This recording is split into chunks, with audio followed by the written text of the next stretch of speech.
and leadership impacted millions of lives through her tireless work, including with the NASCAR Foundation. Our thoughts and prayers are with the France family and the many lives she touched through the years.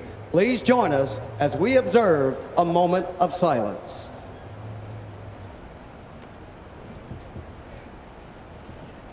Please remain standing as Mr. Darlington Raceway, Harold King, offers our invocation. Let us pray. Eternal Heavenly Father, thou who art the ruler of this great universe, Lord of lords and King of kings, we beseech this moment to bless this wonderful group, wonderful congregation that comes to share in this time of fellowship and then to support their favorite driver. So Father, we pray that as these drivers approach the start and finish line, Father, we pray now that you will minister to them. Grant unto them safety, Father. We pray that you will grant unto their families comfort.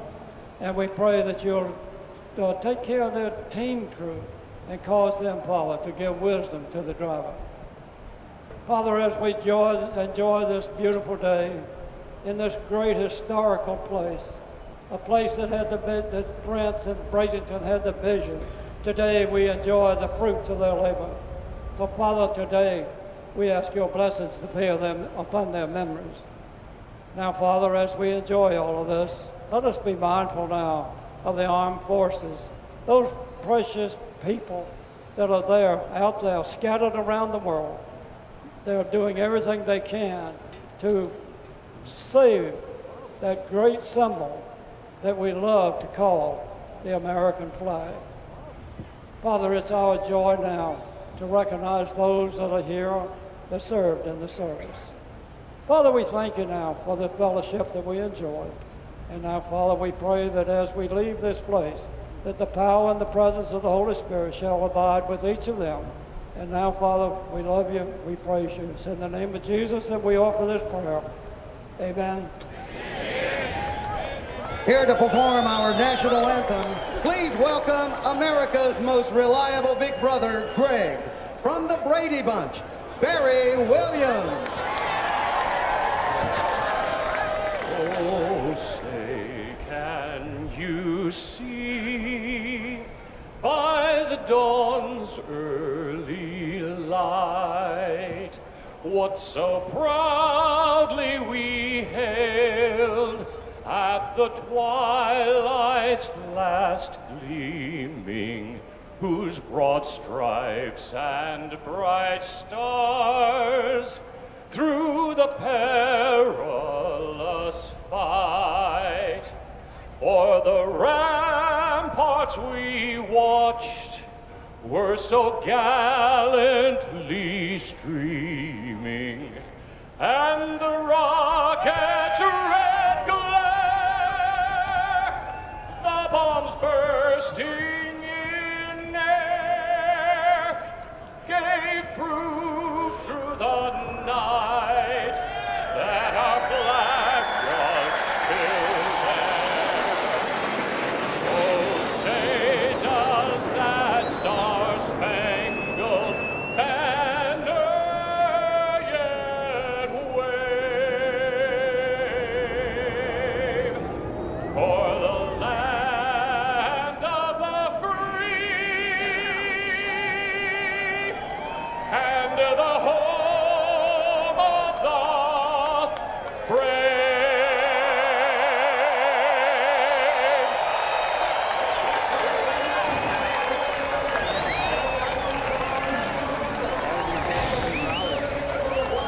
You know it's a throwback weekend when Greg Brady goes into full Johnny Bravo mode for the national anthem. When we come back, they'll fire the engines.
go back downstairs to Jim Fredo. Race fans, we see the pre-race stage moving about. We know we're getting close to race time.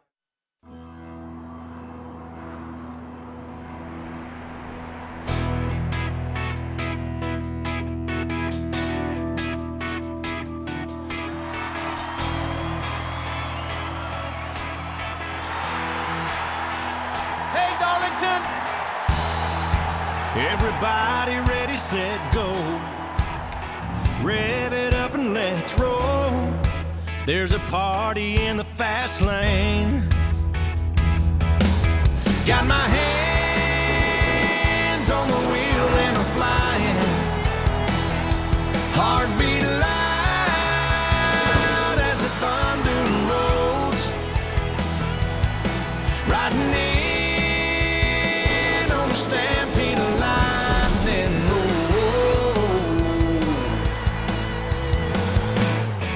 I'm bringing back the sunshine. Bringing back the sunshine. Baby, it's about time. Oh, bring it back. Oh, yeah.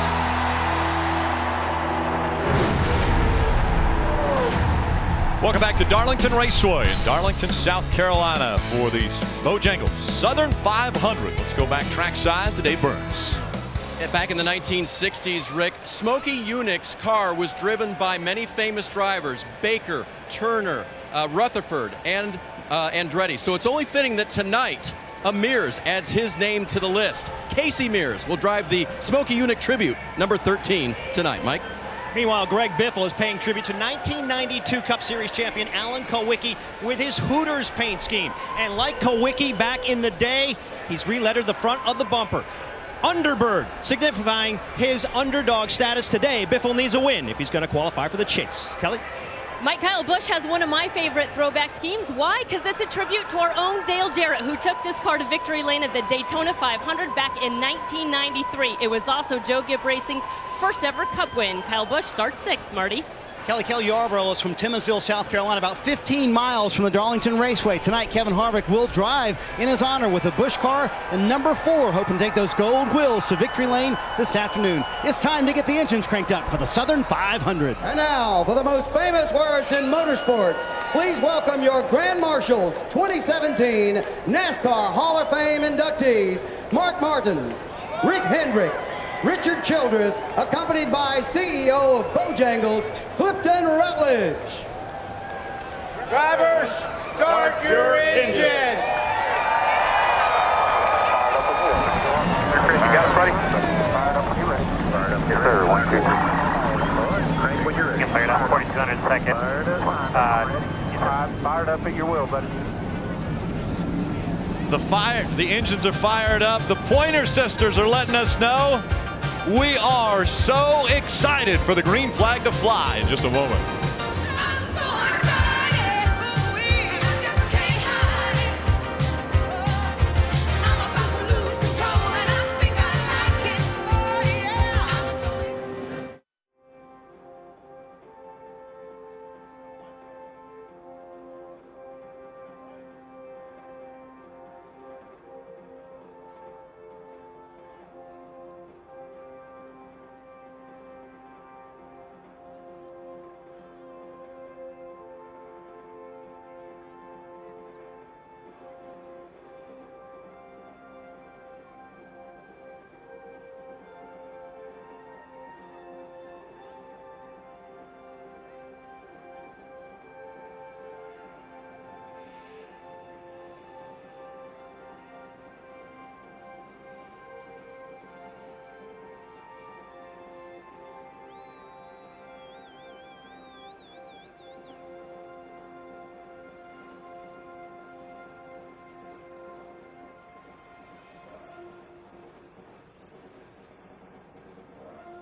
For over 60 years, STP has been developing products to help cars run at their peak performance. To get the inside track on NASCAR racing, go to NBCSports.com/Inside NASCAR.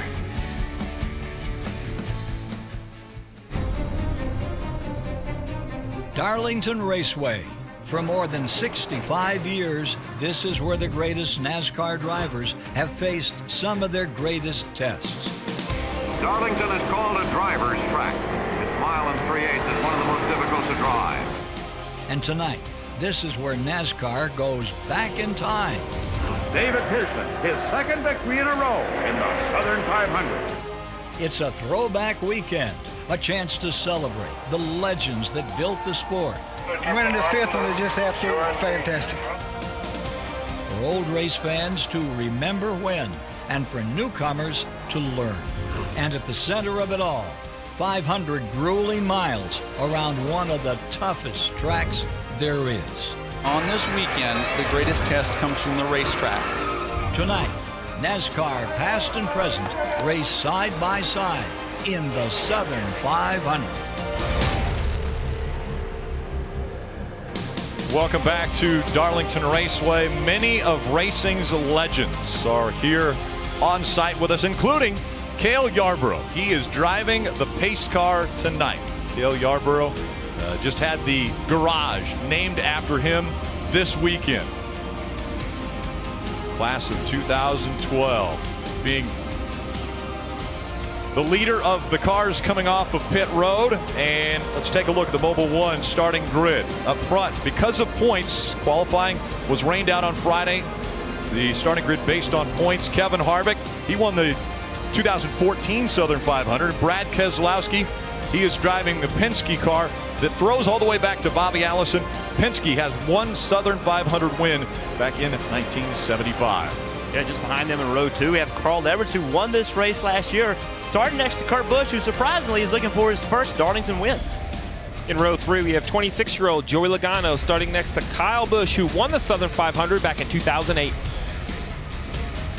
In row 4, Denny Hamlin and Martin Truex Jr. Denny Hamlin won the 2010 Southern 500. In row 5, we have a pair of Southern 500 winners, Jimmy Johnson and Matt Kenseth. In row 6, we have two Chase bubble drivers, Chase Elliott and Austin Dillon, both looking to protect points this evening. In row 7, the Chase cutoff line goes right between these two drivers, Jamie McMurray and Ryan Newman. In row 8, we have a 6-time Southern 500 winner, Jeff Gordon, starting next to Kyle Larson, who got his very first win last week. Back in row 9, it's Tony Stewart making his final Southern 500 start. He's never won at Darlington. But Jeff, let's see if we can talk to him now as he's riding around for his pace laps. Hey Tony, it's Jeff up in the NBC booth. You with us? Yes, sir. Well, you're sporting the Bobby Allison paint scheme tonight. Tell us what it's like to represent a legend like that. It's a huge honor. I mean, it's this paint scheme was from the Darlington Southern 500 in 1971. So the cool thing is I was only 4 months old. The not cool part is that there's 2 other paint schemes in this field that I actually drove. So it's such a cool weekend, though. I'm excited about it for sure. Tell us what it would mean to win the Southern 500. Well, this race is one of 2 races and 2 tracks that I've not won in the Cup Series at. So aside from the fact that you just want to win at every place you go to, I mean, the Southern 500 is one of our crown jewel events for this series. So it means a lot. I mean, this is where the history of our sport. I mean, this is where the roots are right here. So this is a place you definitely want to win at. Tony, thank you for taking time with us tonight. Good luck. Thanks, friend. We'll do what we can. Always great to hear from the competitors right before they're about to take to the track and take on this mile and a third racetrack. We're going to ride along with a few different drivers, one of those being Clint Boyer. He has the 5-hour Energy in-car camera and will start 27. The 43 of Eric Almirola with the STP onboard camera starts 26th this evening. Ryan Blaney with the Ford in-car camera starts in row 10 in the 20th position. Just heard from Tony Stewart. He has the Coca-Cola in-car camera and will start 17th. Jeff Gordon driving the 88 tonight has the nationwide onboard camera and will start 15th. Chase Elliott, took over for Jeff Gordon. Driving the number 24 has the Sprint onboard camera and will start 11th. Martin Truex Jr. has the Toyota in-car camera and will start in row 4 in that 8th position. And up front, because of points, Kevin Harvick will start first and has the Busch Beer onboard camera. Tonight's aerial coverage provided by our partners at Smithfield Foods, and we will be able to take a bird's eye view of this egg-shaped mile and a third historic racetrack.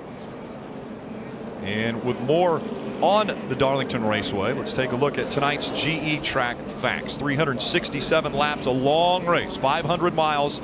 Pit road speed is 45 miles per hour. It's difficult to get onto. And the fuel window, 65 to 68 laps, Steve. And the tires wear out quick here. They do wear out quick. While I believe those Goodyear tires can last 65 to 68 laps, the drivers aren't going to want them to last that long because they lose grip and lose grip quickly. These drivers will be screaming for tires. The crew chiefs, I'm sure, will be calling down pit road before those numbers.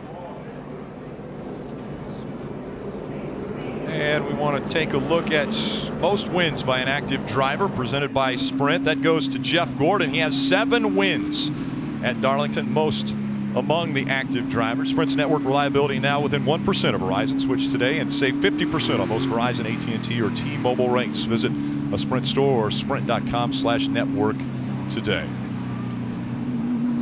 Once again, it was announced earlier, Dale Earnhardt Jr. would not race for the remainder of the 2016 season. He was actually here and addressed the media in the media center today. It was a little bit of a somber mood when everyone was able to be seated in front of Dale Earnhardt Jr. after they had heard that news. And this paint scheme was the paint scheme Dale Jr. wanted. He loved this paint scheme as a kid. Be able to bring this to Darlington. He was looking forward to it. A couple cars actually going to the back because of unapproved adjustments. One of those is the 31, Steve. Yeah, we mentioned at the top of the show the points battle. Ryan Newman is in for that chase bubble spot. Well, the 31 and the 27 will be going to the back of the field for unapproved adjustments, and the 23 also to the back of the field for an engine change. Take a look at the chase standings after 24 races. Just 2 to go before the playoffs. The chase, and you see right now 4 drivers fighting for 3 positions. Yeah, this having to go to the back is a big penalty at this racetrack. It's very difficult to pass. As you mentioned, Steve, the tires wear out quickly. You want to be aggressive. You got to make up spots. But you know, the leader's going to be coming. Ryan's going to have to go to keep from getting lapped if we get a long run here to start. So this puts a lot of pressure on that team right from the start. And one of the interesting things, because the field was set, as we can get a look again at Cale Yarborough, because the field is set by points, that puts some of the faster cars a little bit further back in this field. And Rick, this race is starting an hour earlier than in the past. And look right here, the sun, the vision getting into turn 3. We already talk about how difficult this track is. Now, one more thing these drivers are going to have to fight as they climb the banking into turn 3 is that sun. It doesn't set until 7:41 this evening. And you go from bright sun to immediate shade. So imagine your eyes adjusting when you walk outside when it's really bright or walk inside. These drivers are going to have to deal with this at 185 miles per hour. So very difficult to see the groove in a perfect situation. Great crowd on hand, all on their feet. The 67th running of the Southern 500's underway.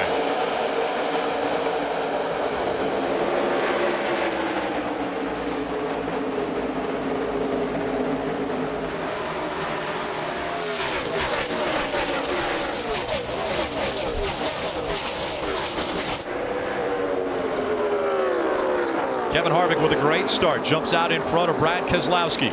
Harvick in the number 4, Keselowski in the number 2. It is a white paint scheme for Brad Keselowski.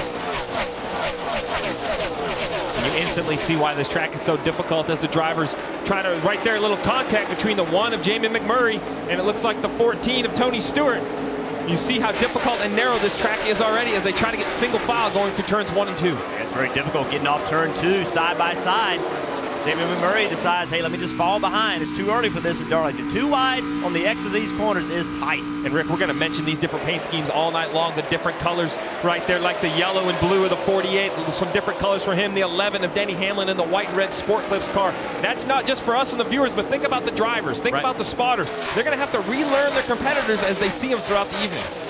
we mentioned already, single file. Jeff, where's the preferred line at Darlington? Well, right now, I think the preferred line in 1 and 2 is going to be right against the wall for sure. And 3 and 4, you can see already different opinions. Jimmy Johnson on the bottom, the 11 car, Denny Hamlin on the top. So I think that groove's going to move around a great deal. Typically on new tires around the bottom in 3 and 4, and then the line will move up. Rick, I feel like I'm watching a replay of races from 3 different eras as I look out here and see all the different paint schemes. One of the great things about this broadcast is in just a few moments we'll be bringing in Ken Squire, Ned Jarrett, and Dale Jarrett, so you will be able to not only see and visually get thrown back a few years, but you also, audio-wise, will be able to hear some of the greats of this sport. Right now, great racing here. Jamie McMurray on the outside of the 21 of Ryan Blaney. McMurray in the number 1.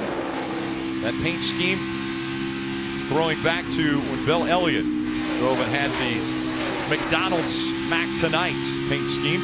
And right behind him, the iconic number 21 from the Wood Brothers. It's like McMurray's struggling a little bit. Tony Stewart did ultimately get by him, and now the pressure is on from the behind. So again, one of those guys we talked about in the chase, needing to have a good run, having to struggle early to start. So as we go down through 1 and 2, you see how difficult this area of the racetrack is to pass. The 21 is going to try to be patient, try to work underneath the 1 of Jamie McMurray, but you see there's just not enough room. And then look at the sun. We discussed it. All the way down the backstretch, almost blind for these drivers, trying to judge that entry speed into the difficult turn 3, and then you enter into the shade. The immediate switch from sun to shade for the drivers as they fight their way through 3 and 4. Marty. Well, Rick, it's a good thing Kevin Harvick started first. He's out front leading the race right now because, as you mentioned, that sunset is going to be a bear. Here's what Kevin said before the race. The sun's going to be in our eyes for a while. Yeah, for some of it last year, I remember seeing you had your hand up in front of your shield going down the back straightaway. It was pretty bad. I'm just not used to running it. I guess I should have put that shield visor on there. And with the earlier start this year, it's going to play havoc on how the car handles on the racetrack. And as you see, riding down the backstretch right now with Kevin Harvick, that sunset, he said, is not bad right now, but in about 30 minutes, it's going to be worse. As we rode on board with Ryan Blaney earlier, you can see he had a little visor he can pop down. Kevin Harvick does not have that. Jeff, that's a tough thing to deal with as a driver, isn't it?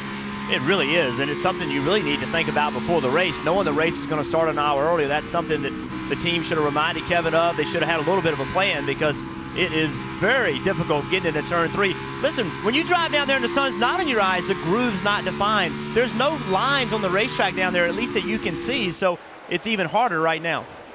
A great battle building right here between the 34 and the 31. The reason being is because the 34 is in the top 30 in points, the 31 has now been moved outside the top 16 in points, and you see a on-track battle between the two. The 31 of Ryan Newman just went by the 34 of Chris Buescher. And that's a good recovery for Ryan Newman. We documented had to go to the back of the field to start this race, already up 10 positions. And talking to Luke Lambert before the race, guys, they were very concerned with where they are right now in relation to that chase cutoff. Remember, the last couple of years, they've had a bit of a cushion. They haven't been in this position. So he said, Luke Lambert did, that they need to be more aggressive. As for starting at the back of the field, the team could not give me any answers as to the reasons why there were unapproved adjustments. I got the impression they weren't completely clear themselves and weren't too happy with the ruling. Great battle for 7th. The 48. Jimmy Johnson a little bit loose coming out of the turn as Martin Truex Jr. just in front of him. These two cars, they've worked their way to the top of the racetrack in 3 and 4. You can see Jimmy Johnson right against the wall. See how close he is to the wall? That's the preferred line. If you're going to run the top, you have to commit to the very top. You can't just kind of run the top. If you're going to make lap time, you have to be right against that wall. Well, and if you're going to commit to a paint scheme, Jimmy Johnson has done it. That's Dale Earnhardt Sr.'s rookie paint scheme. And oh, by the way, the Silver Fox won the Southern 500 in that paint scheme in 1979. I would group Jimmy Johnson into the word of saying legends have driven this car, and he's already a legend, a 6-time champion. Jimmy Johnson fighting for positions, but it's Kevin Harvick who's driving out front.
NASCAR on NBC is brought to you by Sprint, proud sponsor of the NASCAR Sprint Cup Series. STP, get ultra performance with STP Ultra 5-in-1 fuel system cleaner. Liberty Mutual Insurance, helping drivers worry less on the track and on the road. And by Toyota. Let's go places. You can watch every Sprint Cup Series race with the NBC Sports app. Get closer with additional camera angles, driver stats, and track information. It's available on mobile, tablet, and connected TVs. Download the app and find out more at NBCSports.com/live. Riding along with Clint Bowyer. And Clint Bowyer's number 15, a throwback to the 72 of Benny Parsons, who won the championship in 1973. Benny was a champion in our sport as a driver, but also served the sport so well and telling the story about the sport, commentating. Just cannot, so many races he called that I watched as a kid was just great. He did a great job. One of the greatest ambassadors of the sport ever, and also a 2017 Hall of Fame inductee. Very, very deserving. As we ride on board with Clint Bowyer and you see a car go by, and when you look at this racetrack, there are cars everywhere. When we talk about a speedway or a high-speed intermediate track, we talk about 1.5 mile tracks. This is only 1.3 miles, and while that doesn't seem like much, 40 cars spread around this track. There's nowhere for anyone to hide. There's traffic everywhere. Very narrow groove all the way around this racetrack. Across the top of the screen, you'll see the scoring tracker, and you'll see either a green bar or a yellow bar under certain names. The green bar means that they are in the chase with a win. The yellow bar means they're top 16 in points. So drivers that are top 16 in points after the next 2 races will advance and fight for the championship at the end of the year. And Rick, we're on board with Martin Truex Jr. A lot of cars have throwback paint schemes to history in the sport. With the paint scheme on Martin Truex cars, throwback to his sponsor, 100 years for auto owners. This is the paint scheme to honor that sponsor, and he's looking good, looked good all weekend. We've seen the 78 have so many great races this year, but keeps tripping up with mistakes. Can they avoid the mistakes? Can they get it ironed out? Remember, the 78 won the Southern 500 in 2011, the first ever win for that company. And Steve, one of the things about the 78 that Cole Pern told me this weekend was that they didn't have to compromise on the setup between ends of the racetrack. Remember, this is an oddly shaped track, narrower in one end than the other. He said we connected the corner very well, and we did not have to change our setup based on which end we were on. That's a big positive.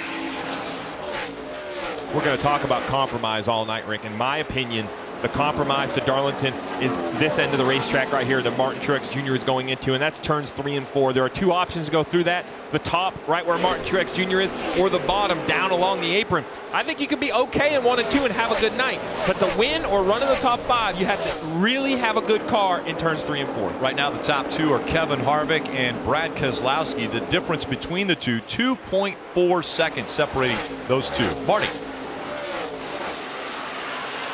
2 Stewart-Haas racing cars are in the top 3, Rick. Kurt Busch is one of those cars. He's in the 3rd position right now. They were in contention to be able to win the Southern 500 last year. Left side of your screen, you see Clint Bowyer on pit road as well for Kurt Busch. He said this morning, car wasn't very good yesterday in practice, but he told the team a moment ago he made good changes. This morning, car's a little bit better, a little too tight, and that's it.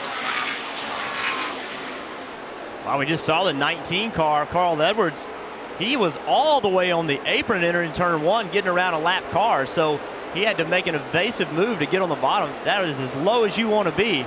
Steve, we've already seen pit stop start, or at least in that situation, Clint Bowyer come to pit road. But look how low the 19 continues to run. Even in 3 and 4, he is way on the bottom of the racetrack. Right here, he enters on the apron. Look how low he is underneath the 41. So he's found something that works way on the bottom of the racetrack. Made the move, made the pass. Carl Edwards. Easy, actually. Yeah. Watch how low he is in 3 and 4 as he drives in the corner, puts his left sides on that white line on the very bottom. Well, he got up the racetrack a little bit, missed his line just a touch, but even leaving the corner, he's below the racetrack on the apron of.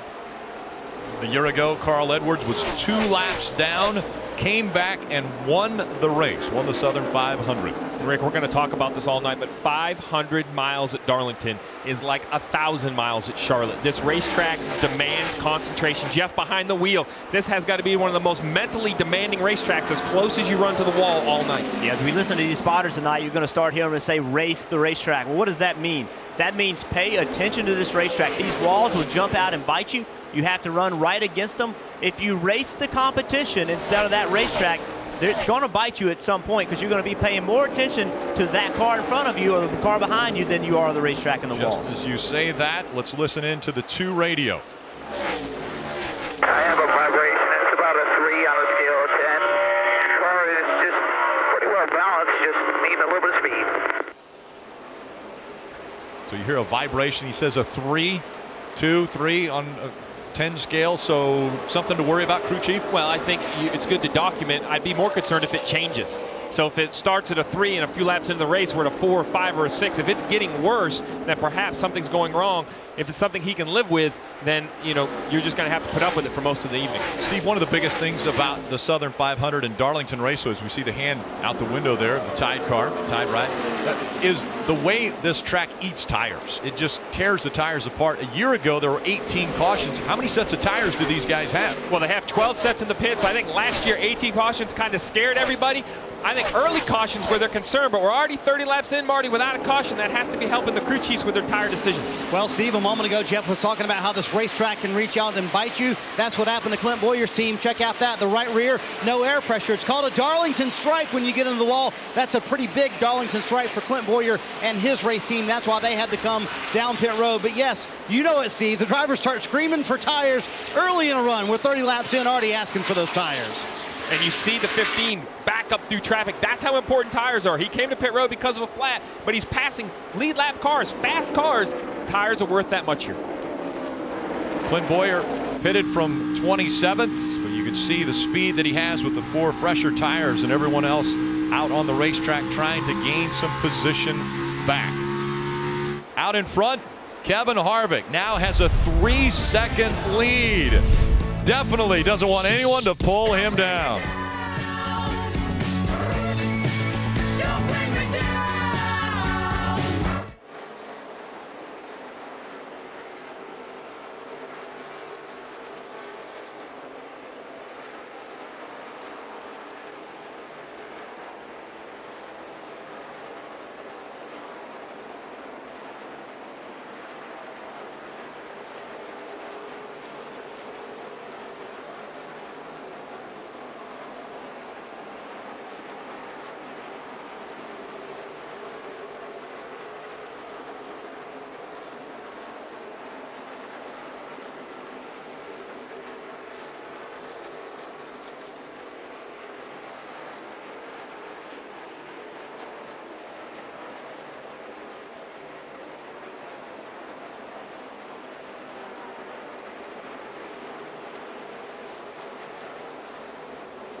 NASCAR Race View gives you access to features that let you follow your favorite drivers if you're at the track. Get Live stats, leaderboards, driver and team communications, and more on all your devices. It's available now for an all-new low price when you visit NASCAR.com/raceview. Welcome back to the Bojangles Southern 500, riding along with Eric Almirola, currently 22nd.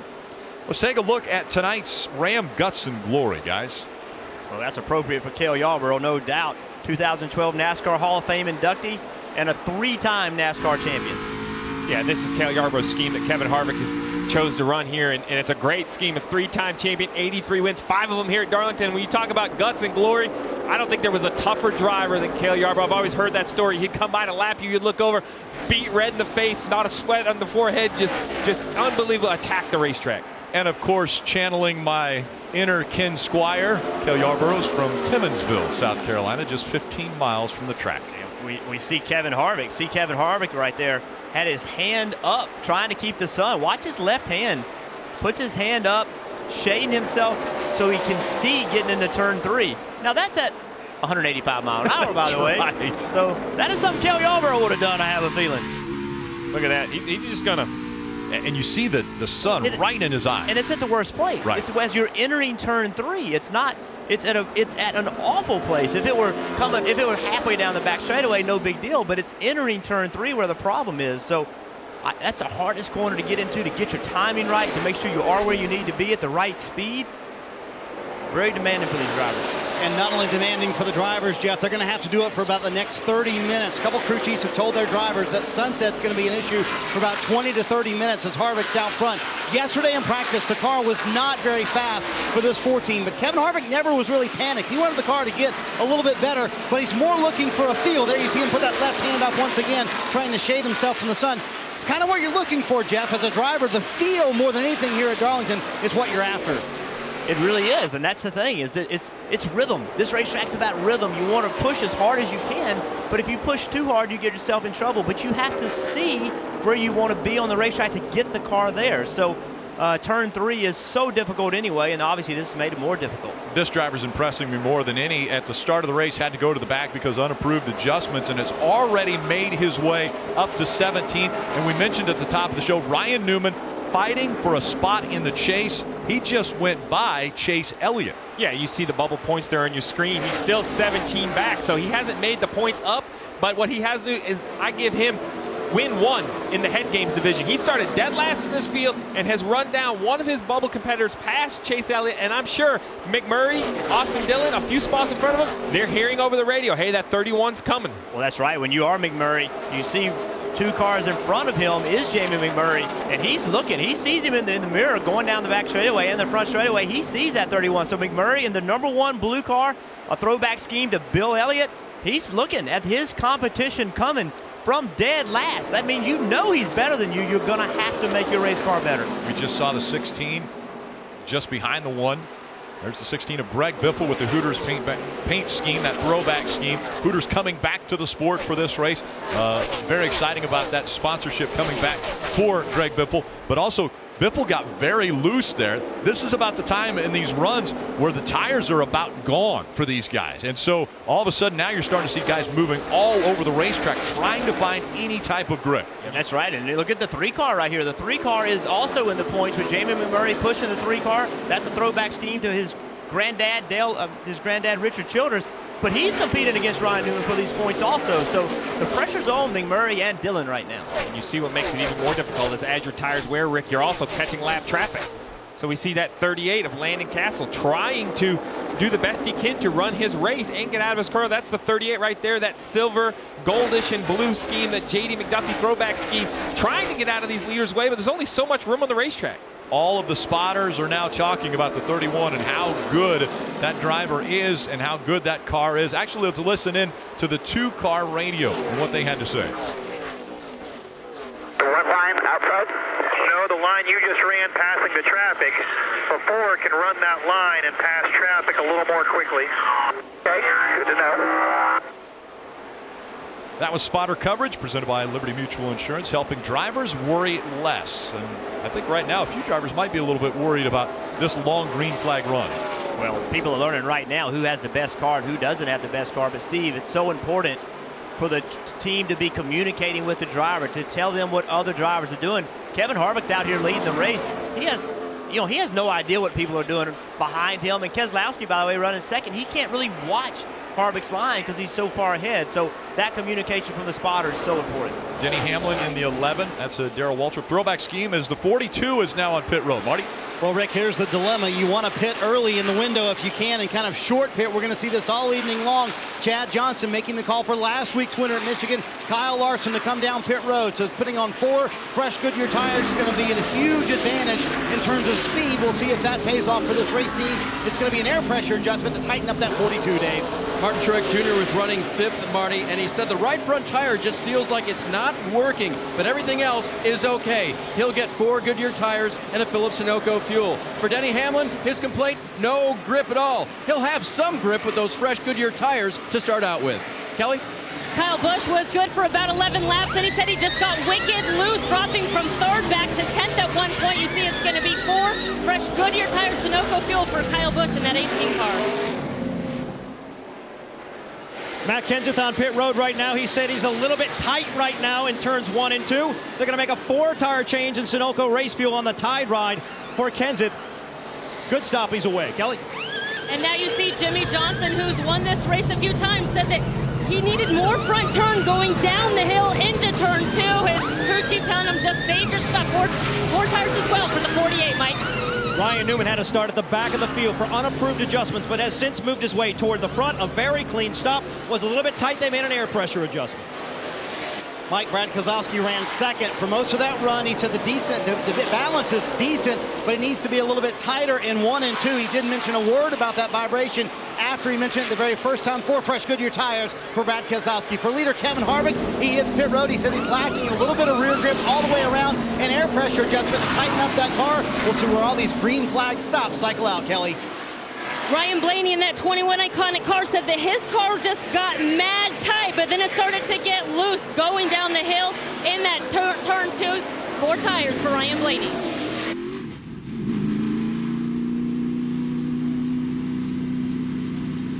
And pit road penalties coming for the 3 and the 95 already. The 3 of Austin Dillon and the 95 of Michael McDowell speeding on pit road. And we're going to hear that a lot, Rick. Remember, NASCAR's been adding loops. This track used to have 10 loops. It now has 16 different speeding segments. Much smaller, much harder to correct if you come on pit road too fast. Green flag pit stops have cycled through. Kevin Harvick back out front has a 3.5-second lead over Brad Keselowski in Darlington.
Get your NASCAR coverage when you're on the go with NASCAR Mobile. It's the official app of NASCAR. It puts race coverage and live in-car cameras right at your fingertips. You can also listen to drivers and teams discuss race strategy. Just download that free at NASCAR.com/mobile. Let's see who is on the move.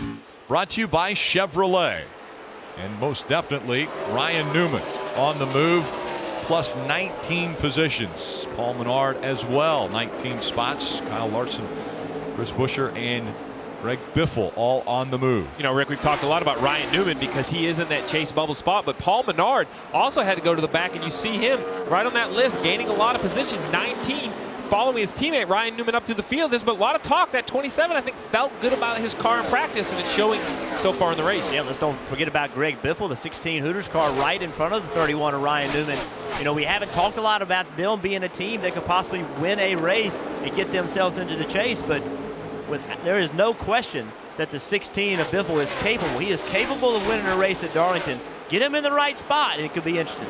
Imagine how that would shake up the chase standings if Greg Biffle was able to break into the top 16 and win a race, and that would then push another one down below that cutoff line. Well, you talk about the cutoff line. The 3 of Austin Dillon is only +7 after a speeding penalty, all the way back in 31st position, a lap down, really in danger of losing a second lap. So that was a major penalty for Austin Dillon. There's a lot of time left, 308 laps.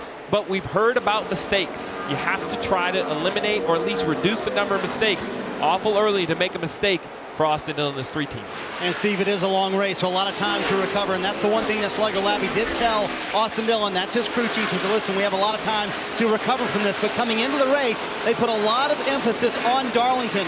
They felt like this was one of their worst racetracks on the schedule, but they felt like they took dramatic leaps this weekend, so much better in practice with a chance to finish in the top 10. This is going to hurt that effort, and that's the one thing Slugger Labby kept preaching. We cannot have mistakes. First stop of the day, a speeding penalty set them pretty far back. Well, Marty, mistakes hurt a great deal. Remember, every position is a point. That's how this works. Points are simple. Every position means 1 point. But now that a mistake has happened, and you're on the toughest racetrack in NASCAR, how do you handle it? Do not overreact.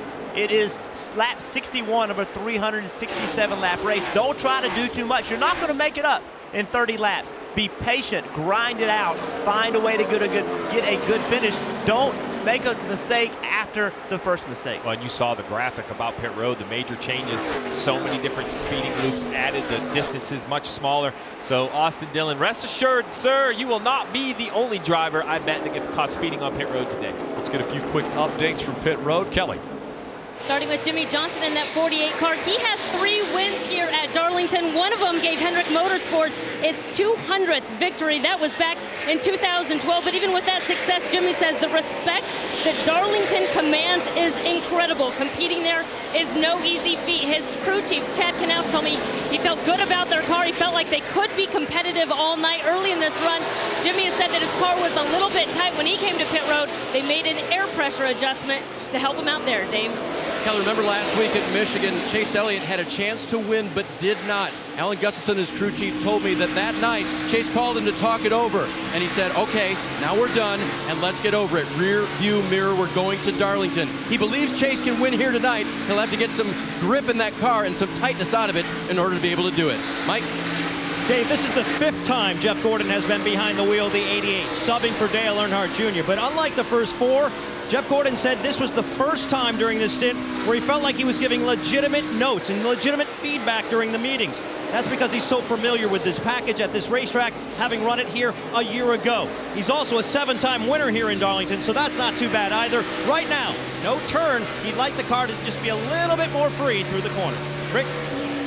And we're looking at Jeff Gordon in the driver's seat. But right now, it's Kevin Harvick who's really in the driver's seat, leading the Southern 500.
NASCAR on NBC is brought to you by Credit One Bank, the official credit card of NASCAR. Chevrolet, the most awarded car company 2 years in a row.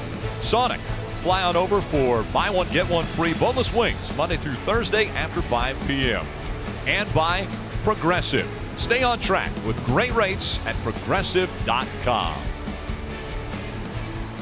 Welcome back to the Bojangles Southern 500. Kevin Harvick, last time he started first, led 238 laps and won the 2014 Southern 500, and he started first today and has led all 70 laps that have been run. Well, Rick, Kevin Harvick has been impressive when we've talked a lot about Ryan Newman and Paul Menard, who started in the back. But one car that started mid-pack, Kyle Larson, 16th position, has driven all the way up to the 5th position. There was a lot of talk about last week's winner, big win for this young man, and he just seems to be settled in, being patient, just taking off spots. But that's a lot of spots on a 71-lap green flag run. And guys, he kind of joked earlier this week saying, everyone thinks I'm good at Darlington because I like to run the high line. He said, actually right here in 3 and 4, there's proof of it. He said, I like to run the low line. He said, I think that's faster when it gets dark, and that's less grip or better grip down there on the bottom of the racetrack. He said the car is a little bit too free. It just needs to be a little bit tighter at the beginning of a run for us to be where we want it to be at the end of a run. They think they can be even a little bit better. But Jeff, what is it about drivers that once they win, it seems they know the formula to get to victory lane and they can replicate that? Certainly seems to be the case for Kyle Larson, running awfully well here.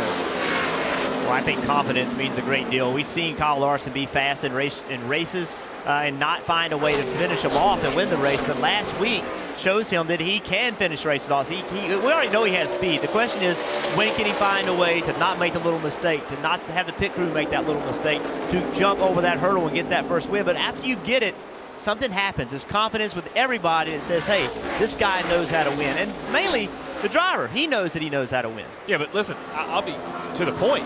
Disappointed in this young man last night. I thought he could have won that Xfinity race. Missed pit road. That happens at Darlington, but that's the second year in a row he's had an issue coming to pit road here, Rick. Those are the types of mistakes that he's going to have to try to clean up to move up that next set of ranks and run for a championship when the Chase Field is set in Richmond. And look at the Chase standings. We're talking about a 24-year-old out of Elk Grove, California, with Kyle Larson. With that win, he moves to 11th on the Chase standings. That pushed Ryan Newman out of the top 16 and into the 17th spot. Now just 9 points separating the two drivers fighting to get into the chase. You can see the 42 on the very bottom of the racetrack. Got really loose right there. We've seen him loose off both corners, loose getting in the corner, but he's still making lap time. The only problem with that, the longer you do that, the harder it is on your tires. So you've got to manage that a little bit, not try to drive the car so hard that you're slipping the tires and damaging the tires. Well, one thing about it, he's running that classic Chip Ganassi paint scheme, that target scheme. It's easier to pick out. Maybe not as easy as this one, though. Nothing is easier to pick out than that, simple petty blue and orange STP 43 1979 colors. We've seen that car for years. That one is pretty easy to recognize on the racetrack. So iconic. A little further back behind these guys, we talked about Jamie McMurray and how Newman was putting pressure on him, but since that pit stop, Jamie McMurray and his team they've made their car a lot better. They've had top 5 speed since that pit stop, and they have separated themselves from Newman now by over 4 seconds, 3.5 seconds. So good change, good adjustment to the car. Now McMurray is back to not giving up space and actually catching the guys in front of him. And when I talked to Jamie McMurray's crew chief, Matt McCall, and asked him if they were going to be looking where the 31 was on track, he said, no, we're going to go out there and just get the best results we can. We feel like we have more to lose than gain if we start worrying ourselves about where everyone else is winning. So we're just going out there to try to get that win like we always have. By the way, his teammate Kyle Larson got his first win on race start number 99. Well, this is race start number 499 for Jamie McMurray. They'd like to take that special number to victory lane tonight. I think any start would be a special number to get to victory lane, wouldn't it, Jeff? Kelly, I'm not sure they're telling you the truth. I think it's human nature. I think when you're racing someone and it's that close, I think you have to pay attention to what your competition is doing. Even if you say, I'm not going to, you go into that race saying, let's focus on ourselves, and that's what you need to do. You're always looking out of the corner of your eye, head on a swivel, so to speak, looking around to see what your competition is doing. Making the chase is so big. It means so much. As we continue our 1975 to 84 throwback scheme, These guys are driving their lives away in Darlington.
This is Richard Petty, the car behind us, a beautiful replica of the 67 car that you won so many races with. You built this in the same bay at the shop. What was that like? Well, it was really a neat deal. You know, we did it for Smithfield and stuff, and they wanted to fix one that they could ride up and down the road, but what we did was put it beside the 67 that we had, made it as racy as we could, and then made it into a road car after that. A really cool thing, Smithfield and Albertsons built this car. You can visit winning43.com for your chance to win, or any Albertsons supermarkets between now and September 27th.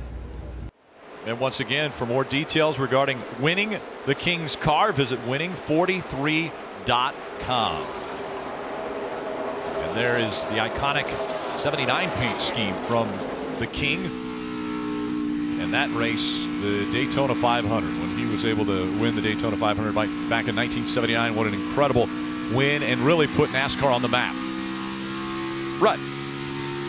Rick, the throwback theme down here runs strong, not only from the hats and, of course, the driving suits, but look at this beautiful facial hair. A lot of the guys did a big social media challenge.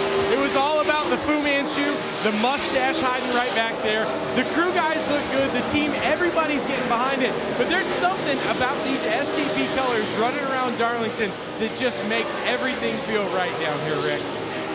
Thanks, Rutt. And we just saw the 11 of Denny Hamlin get by Eric Almirola. Good battle here. 22 of Joey Logano making the move around Kyle Larson. Logano using the lower line as Larson continues to hug the wall. You know, this is that tough time in the race, Rick. You see these cars in 3 and 4 in the shade, but watch as they come down the front stretch.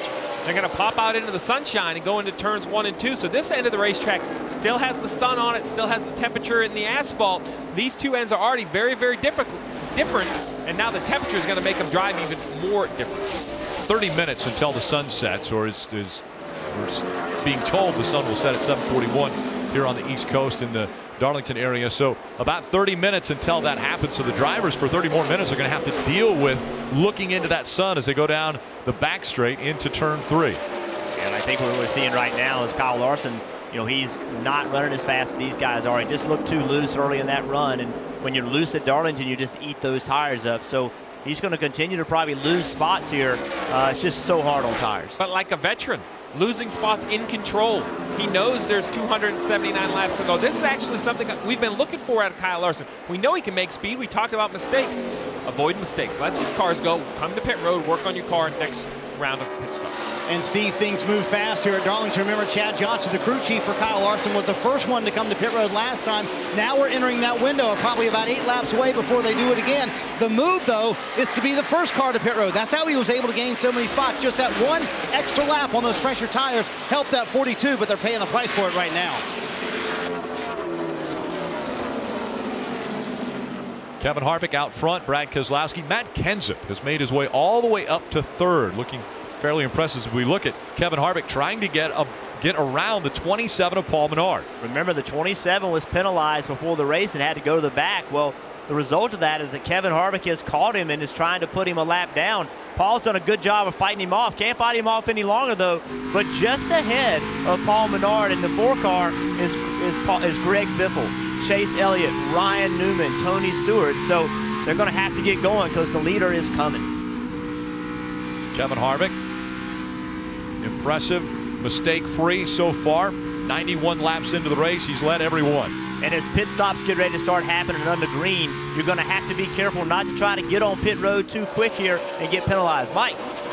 Jeff Gordon on pit road, and during the course of that run, Jeff, he said he just lost rear grip. They're going to go to work on the chassis, a wedge adjustment on the right side, a 4-tire change for Gordon, trying to give him that grip he needs to get back on the lead lap. Marty?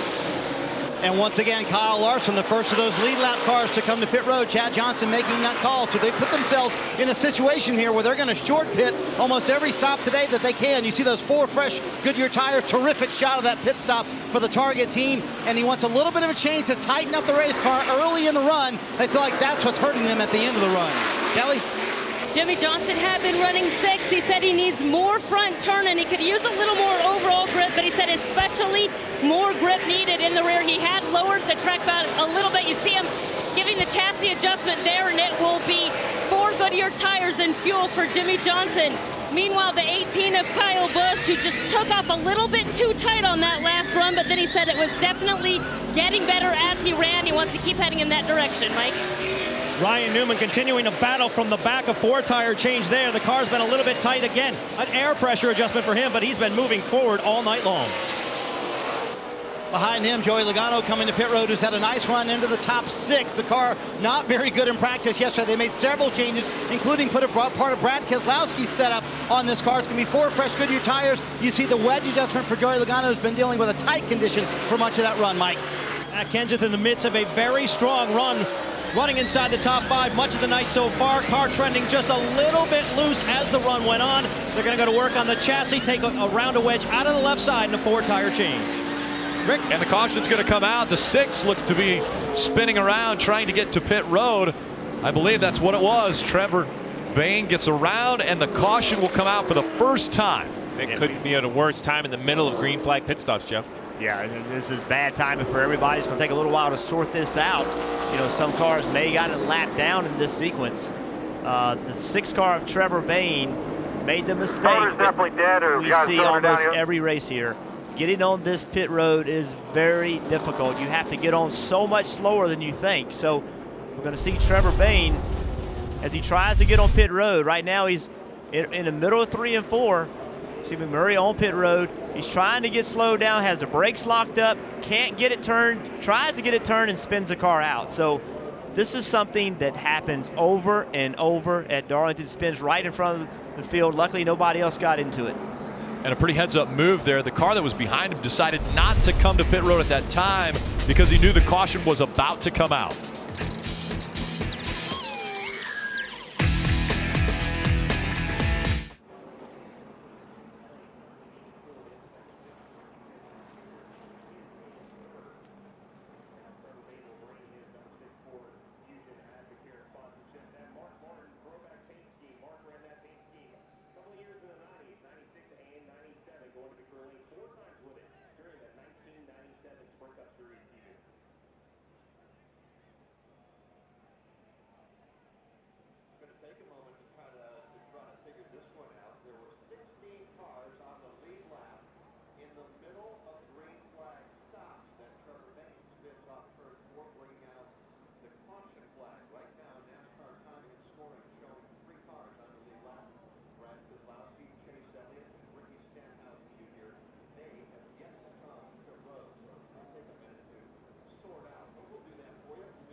gear up with Pit Crew and get the latest NASCAR t-shirts, hats, and die-cast at the NASCAR.com Superstore. Visit NASCAR.com/Superstore today for all your favorite drivers' gear. Under the first caution of the day, and you're going to have a few guys coming towards you, Marty. And one of those would be Brad Keselowski, and he's going to come down pit road. But we'll talk about Kevin Harvick real quick, who was on pit road when the caution came out. So what's going to happen here? The three guys up front pitting right now, including Brad Keselowski. Then Kevin Harvick and his team will take the wave around. In theory, they should be back on the lap and restart fine. For Brad Keselowski, who ran second for much of that run, he said the car just needs more drive off. He said it was on the splitter early in the run, way too long. And this is the advantage. They're going to be on pit road with very few cars. They can kind of take their time, put 4 Goodyear tires on, make that air pressure adjustment, and try and make it a little bit better. Remember, he's been running second for much of this race. So Keselowski on pit road. As soon as he gets off of pit road, sure enough, Keselowski, one of the only, there was 3 that were on the lead lap because of that caution. When we come back, we'll introduce you to a couple legends, Ken Squire, Ned Jarrett, and Dale Jarrett on the other side of the break.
NASCAR on NBC is brought to you by Liberty Mutual Insurance, helping drivers worry less on the track and on the road. Because this caution came out when we were in the middle of pit stops, it put a lot of people in a very difficult position. Explain what's going to happen for this restart. Well, let's start with the big winners. The big winners in the whole situation are the 24 Chase Elliott. He was running 17th. The 17 of Ricky Stenhouse. He was 20th a lap down.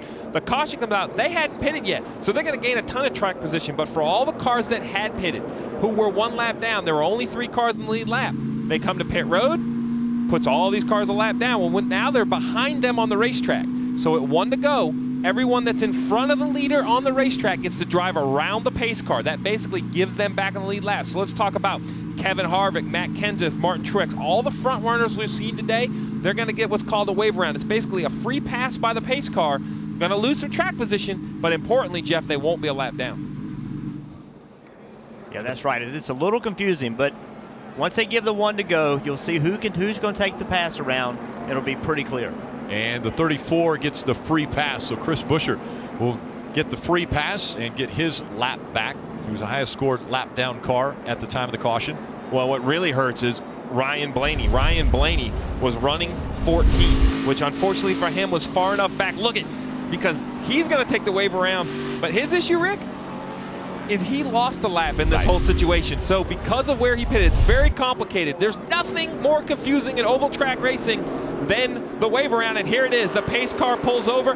Look at all of these cars right here driving by the pace car. The 48 is on pit road right now because the rear tire changer was pushing down on the rear quarter panel and potentially making a little bit of an adjustment there to the body right there. And so they are having them come back in. Now it's time to bring in Ken Squire, Ned Jarrett, and Dale Jarrett. Not only legends, but all Hall of Famers. Guys? Well, thank you very much. It's always wonderful to be in Darlington. They're all great races when you talk about the NASCAR Cup events. But when you come here to Darlington, this place at this time is a real treasure chest with all of this moving back through the years, bringing in people like these two gentlemen here, veterans of this speedway. Dale Jarrett, you know well, as a three-time winner, and this fella is just incredible as far as I'm concerned. Great Ned Jarrett, one of the best broadcasters in the game. Gentlemen, what have we've seen, 101 laps completed so far before we got a caution? Rare Pretty here good at race. Darlington. Yeah. Very, very rare here at Darlington most of the time because of the close quarters, basically a one-groove racetrack. You're going to have drivers touching each other or cutting each other off or whatever the case might be, and cautions come out. But they've been driving well tonight. The cars are handling good, I guess, is one way that they've been able to avoid those spinouts. Yeah, we've seen a couple of scrapes with the wall, but very, very minor. And as slick as the track is, I would have expected more. But that caution came at a time that really put a lot of people in a very precarious position. Some had to take the wave around. So this restart is going to be quite exciting, I believe. You betcha. One more lap before we go to green. And as we get ready to resume with 102 laps complete of the 367, 256 remaining. Is that close somewhere? 265 to go as we've got them double wide coming back down that back straightaway. And incidentally, the sun, don't see that playing that much of a role these days, but it has been nasty. Some of the worst incidents we've witnessed over the years has been when you have a lot of cars together and the sun is directly in front of you and you miss your mark, or some new driver, relatively new, gets slightly off. It can be disastrous. Well, here we are coming around turn 4 and getting ready on a go. We'll let everyone know quickly, Jimmy Johnson was not eligible for the wave around because he had to do a pass-through for that penalty that they had, that they got him for pushing down on the rear of that car. So he remains one lap down here. Back for the start. Underway. And the man who dominated this race from the outset now finds himself back in 5th position. Harvick led every lap until this latest incident. Clean air is so important here at Darlington. It's important on every racetrack, but none more so than here at Darlington. And he was out front to begin with on the pole, Kevin Harvick, and stayed there and was able to sort of call his own shots when he got in traffic and they moved the other cars over for him. And so he just had it great. It'll be interesting to see, Ken, now how he can do back in the pack just a little bit. Was his car that good? Yeah. Well, that's what we're about to find out with the number 4 carrying the colors of Cale Yarborough when he was in that tremendous incident Daytona in '79. Here's Jimmy Johnson back on pit road. Yeah, they had posted him where he was going to have to make a pass-through penalty for that penalty, that infraction that they did on that pit stop of trying to push down. NASCAR viewed that as something that they were trying to get a little aero advantage with their race car. So he had to come down pit road under green flag conditions for that pass-through. Gave that car the hip. Yeah. Well, these teams look, especially when they're at a place like this where they need every aero advantage they can get. They thought that they could get by with that. The one thing you got to realize now, there's cameras everywhere. That's the truth. And the 48 was in 7th. A year ago at this juncture, we had 30 cars in the lead lap. I think we're down to about 18 right now as we get turned around after this first caution period of the evening. But we can look back to last year. Carl Edwards was 2 laps down at one time and came back and won the race. So that doesn't put Jimmy Johnson and these other guys that are 1 or 2 laps down out of it yet. Actually, we had 3 cautions for this time last year. And look who's up there in second spot, the kid that won in the Xfinity race a year ago. That's that Elliott kid, number 24, right there challenging Keselowski. Stenhouse in third. Harvick maintains fourth. Then you've got Buescher, the surprise at Pocono. Martin Truex back there in seventh. And you scramble back through the field. Hamlin's getting a shot up here, up into seventh. Kenseth in eighth as they roll around this track that you can't roll around. Everywhere you go, it's different. The whole shooting match here is such a box-angled affair, and that's what makes it so great, Dale. Yeah, it does. And we see Kevin Harvick. Y'all talked about him being back in traffic. How good would he be? I think what we're going to see is very patient. He knows he's got a good race car. This track is going to go through a change here. The sun is finally setting. It's going to cool off some, so they're going to have to work with that part of it. You know, you talked about Chris Buescher. This might be the thing that propels him, you know, and keeps him inside that top 30, because he had gone a lap down, but he hadn't pitted yet, so he got the wave around there. He's about on the lead lap up there running. That could be a huge night points-wise for him. May make Richmond a lot easier for him next week. We'll talk more about that as the evening progresses, for sure. Here comes Harvick, sweeping down to the inside. The man with the killer eyes, who was somewhat blinded at the start, didn't bother him a bit. He seemed to make his marks all the time and draw away from the field. But now he's got some making up to do. At least they don't have that problem going into turn 3 now with the sun shining directly through the windshield. Yep. Going down that backstretch like that and in this much traffic, it can be catastrophic. So here's Harvick mending his way through the field, looking like he has every intention of staying up here. You know what is interesting to me is we're beginning a new era in NASCAR Cup racing. And we saw Edwards winning a year ago. We saw young Larson win last week at Michigan. And we're looking for the next ones that come along to win like Pearson did, 10. And Earnhardt, 9. And Jeff Gordon, 7. And then a series of them at 5. Who's going to be the next one is going to make those kind of headlines for this NASCAR, this most competitive racing in the world. We've got some good candidates. This is the track that really tests them the most. Yeah, it really does. And here's a champion, 3-time champion, Tony Stewart. Hasn't won the Southern 500, hadn't won here. That's something he would dearly like to do. We heard him say in the pre-race show that it would be more important for him to win this race tonight than win the championship in his final year, just because that's how much respect he has for this. Who's going to be that next Tony Stewart? You look around, a lot of talent. Is Kyle Larson, last week's winner, that person that we look at that will be that for? Larson is out again.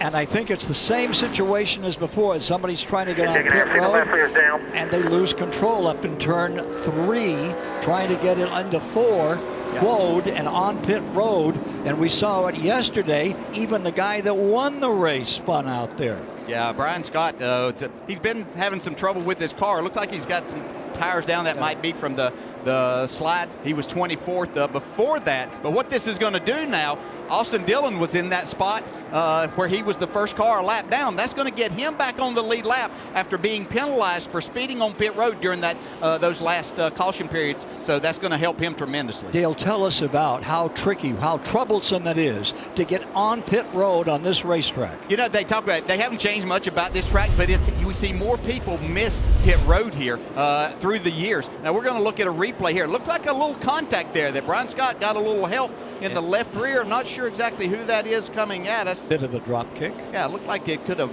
possibly been the 38 car maybe. So it wasn't getting on pit road. It was up on the track itself, up on the banking. Yeah, they were coming through turns 1 and 2. Well, we'll be back with more of the action, and we mean action. And it's beginning to bubble here on this 1.366 mile track. Oh, we're staying here watching the number 44 come in. Yeah, they've got big trouble.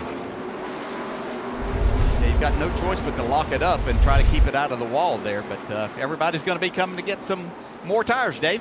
And DJ, they talked about it. Yep, with that many laps on them, we got to come. They run out pretty quick. So 4 Goodyear tires and Sunoco fuel for Chase Elliott. For the 17 of Ricky Stenhouse, it is getting better, but it's still tight. He'll get 4 tires and adjustments. Marty? Dave, even just 12 laps, they're going to come down pit road. Brian Keselowski told Paul Wolf, his crew chief, he said, the adjustment you made last time, I could tell it helped, but we need a little bit more. So you see that wedge wrench going in the back of the car. It's been a little bit too tight. They're trying to free it up, and they're going to do an air pressure adjustment. Kevin Harvick said the car was loose early in that run, just 12 green flag laps, but hitting pit road for 4 fresh Goodyear tires and an air pressure adjustment, trying to tighten up that 4 car. We'll see who wins this race off pit road. Ken? Race off pit road. Brought to you by Geico.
Aerial coverage provided by our partners at Smithfield Foods.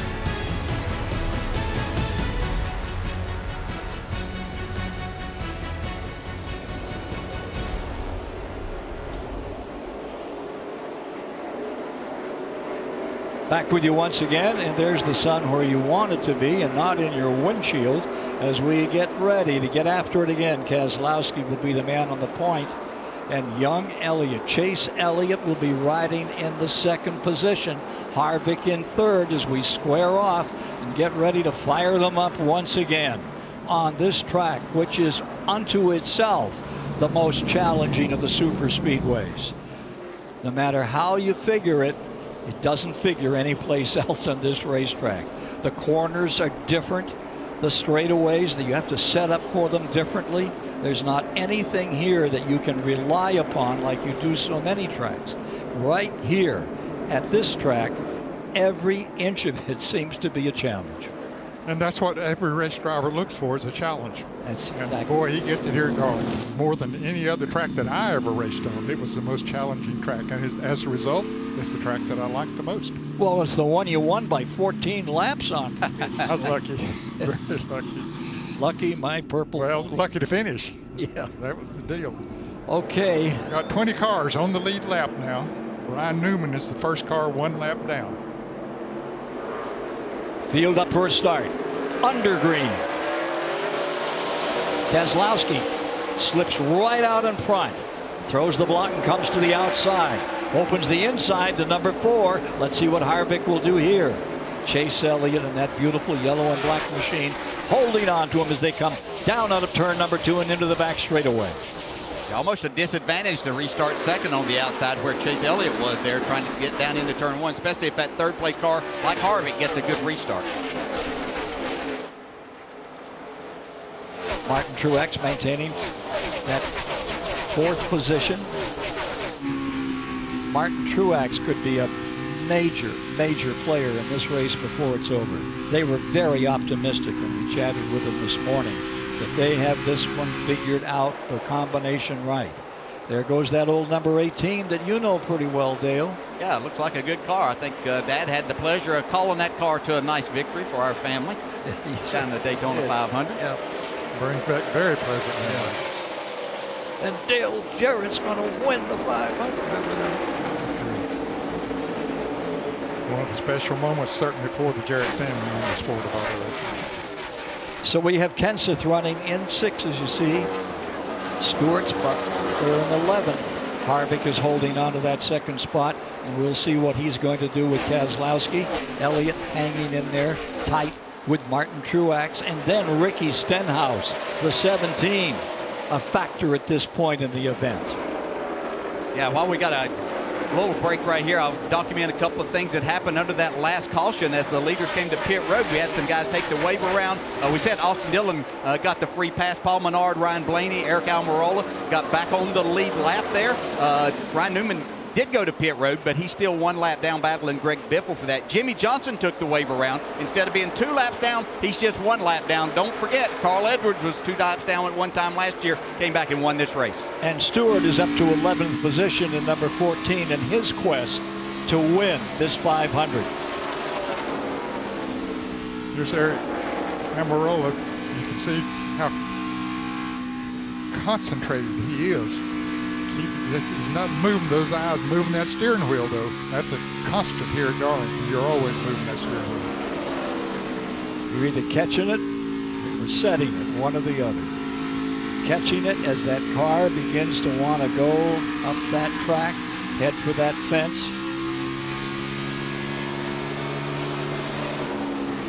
We talk about racing the track, and his focus is on the racetrack, but when you're trying to make a pass, a little bit of that attention has to be taken away to look at that car. If he happens to slip just a little bit, you're wide open in the throttle. You don't want to create a bad situation for yourself. So many things going on that makes this tough. You have to be offense, you have to be defense, all at the same time. Let's go down to Kelly. And that's Eric Almirola in those iconic day glow colors there on the Petty car. It has admittedly not been the season that they had hoped for. They're now building those cars in shop at Richard Petty Motorsports. Talking to Trent Owens, the crew chief on that car, he just said, not the year that we've anticipated, so they're going to spend the rest of this season just trying to bring new ideas, new cars to the track in hopes that they can start building something better over the winter for next season. Right now, Eric, though, saying his car is getting a little bit better, Ken. They're going to battle at 8th position. Logano with the 22, getting after it big time. And McMurray falls back to 9th, car number 1. Yeah, McMurray not pushing the issue. This is a night that Jamie McMurray, who's very experienced here, he just needs a solid night, trying to solidify that place he's got right now in the chase. He just needs not to make any mistakes and go to Richmond with a good, solid effort there, and he'll find himself in the chase for the 2nd year in a row. And Elliott is one of those that's on the balance beam as to whether or not he's going to make it into the 16 that will go for those 10 events to decide the national title this year. I really like that format. Oh, it's great. Been the best thing that's happened to this sport in a long, long time for sure. Let's go to Marty. Tony Stewart in 12th right there. Ken running the Bobby Allison paint scheme. There are also 2 other paint schemes on the track that Tony has actually driven himself. Here's what he had to say on the radio about that. Ahead of me, and I feel like I'm looking at myself. Kind of creepy, isn't it? I mean, oddly enough, it really is. It's like an out-of-body experience. Yeah, I've kind of wanted... There's a lot of times I'd like to have that happen, though. Stewart having a little fun on the radio, of course, looking at his Xfinity Series paint scheme, which Joey Logano is running right now, and also his Bobby Labonte's paint scheme, and his rookie paint scheme in the Sprint Cup Series that Carl Edwards is running this weekend. A moment ago, they said, hey, everybody's getting by you early in the run. He said, yeah, I kind of noticed that. But on the long run, that's where Stewart is really good right now, running in 12th, trying to win his first ever Southern 500, Ken. That's a double feature, that number 14, because in the first year it was a Holman Moody Coke car and won the event, and it was a 69 Ford, and that was in what, 1971. Then in 72, it was a Chevrolet with Bobby Allison. Oh, it's a mixed breed here in Cup racing. All right, we're going to be taking a quick break and then back to see how Harvick gets along with this thing. And Edwards is in 10th and really coming.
To purchase tickets to the NASCAR Sprint Cup Series race at Richmond on Saturday, the last race before the chase, visit NASCAR.com/tickets.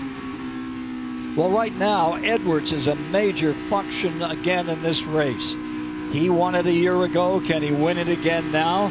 Let's listen to him on the radio a few moments ago. We're exactly 10-11 running in 1 and 2, Jason. Right here, 3 and 4, right up against the fence. Same thing in 1 and 2. He enters high, just to the edge of the black on entry, and just kind of stays there, right at the Bojangles in the center. He's up there, right against the fence. I'd say that he's moved just a quarter lane lower on entry, right up to the fence. Sustains that, pulls it down the hill just half a lane. That was spotter coverage presented by Liberty Mutual Insurance, helping drivers worry less. Edwards, a year ago, when he won this thing, led just 15 laps. And you know which ones they were. So we'll see if he's going to put it back together today. His nemesis, that number 4, is right there in second spot at the present time. Back to the lead. Keselowski there and Harvick. Harvick moving down just a little closer to the bottom. Now making a big move to the bottom. Is he going to challenge as we go to turn 3?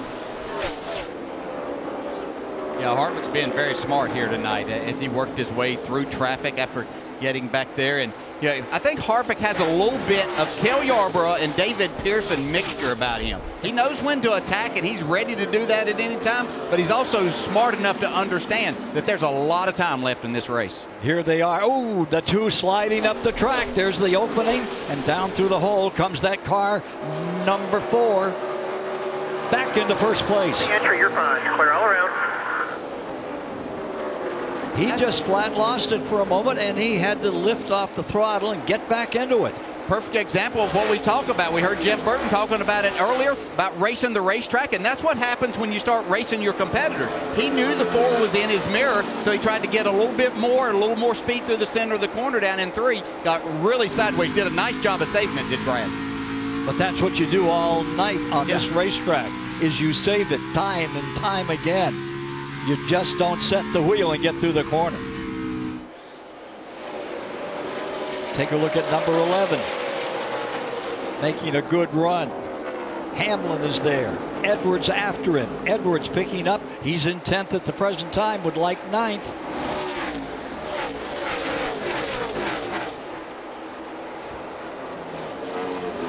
Take a look at that pass for the lead another time, right here. You can see Brad, he had a 13 car that he knew that he was going to try to slide by, so he tried to carry a little more speed to get beside, and that was just a little more than the rear tires were willing to grip at that point in time. Opened the door for Harvick, who took the lead back.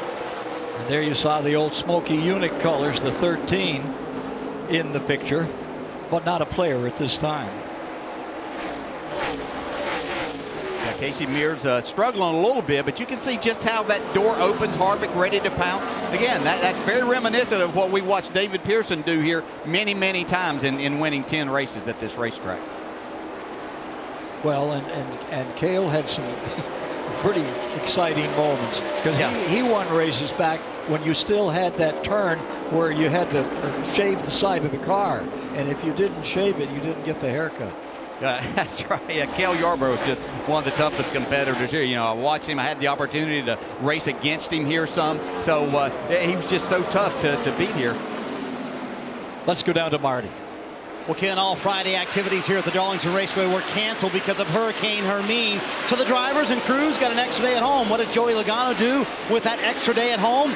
His honey-do list. He hung up pictures, he changed light bulbs, he fixed things around the house. His wife Brittany said it was the best day ever because she actually had a husband around the house to do things. Joey says the balance pretty good, making some passes out there. Need a little bit of track position, though, to get up there and have a chance to win, Dave. When I talked to Ricky Stenhouse Jr.'s crew chief Nick Sandler today, he was afraid that they didn't have quite the speed they needed to win at Darlington, but they hoped to be able to maintain. Remember, Ricky got a great break when the caution came out and he had not yet pitted earlier. Now, the cars, he said it feels like the tires are just gone, Marty.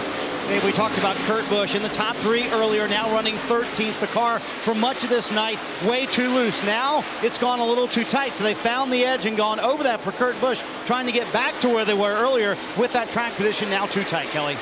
Casey Kane and that 5 team in a must-win situation if they're going to get into that chase.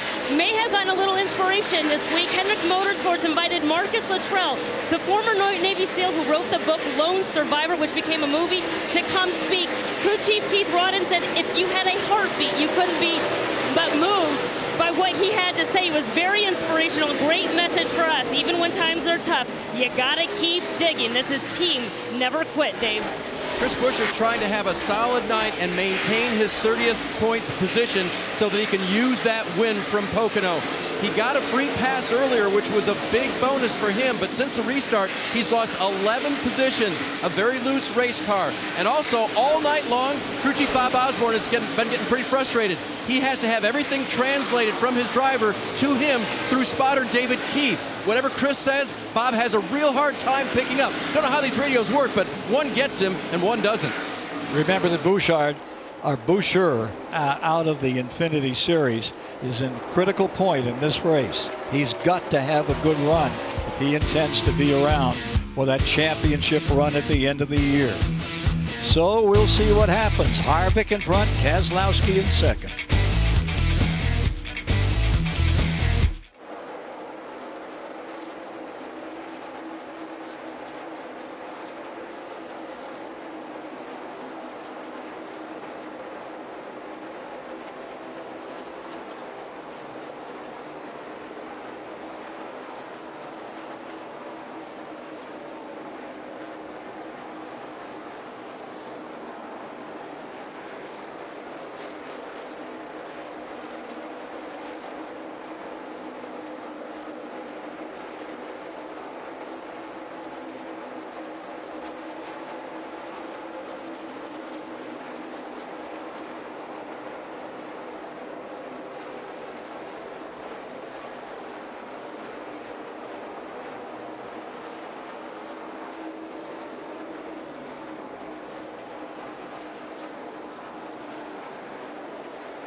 Harvick on the point, but the story right now is the number 6 car out here. We understand there is an issue for Trevor Bayne. Leaking oil, is that what we hear?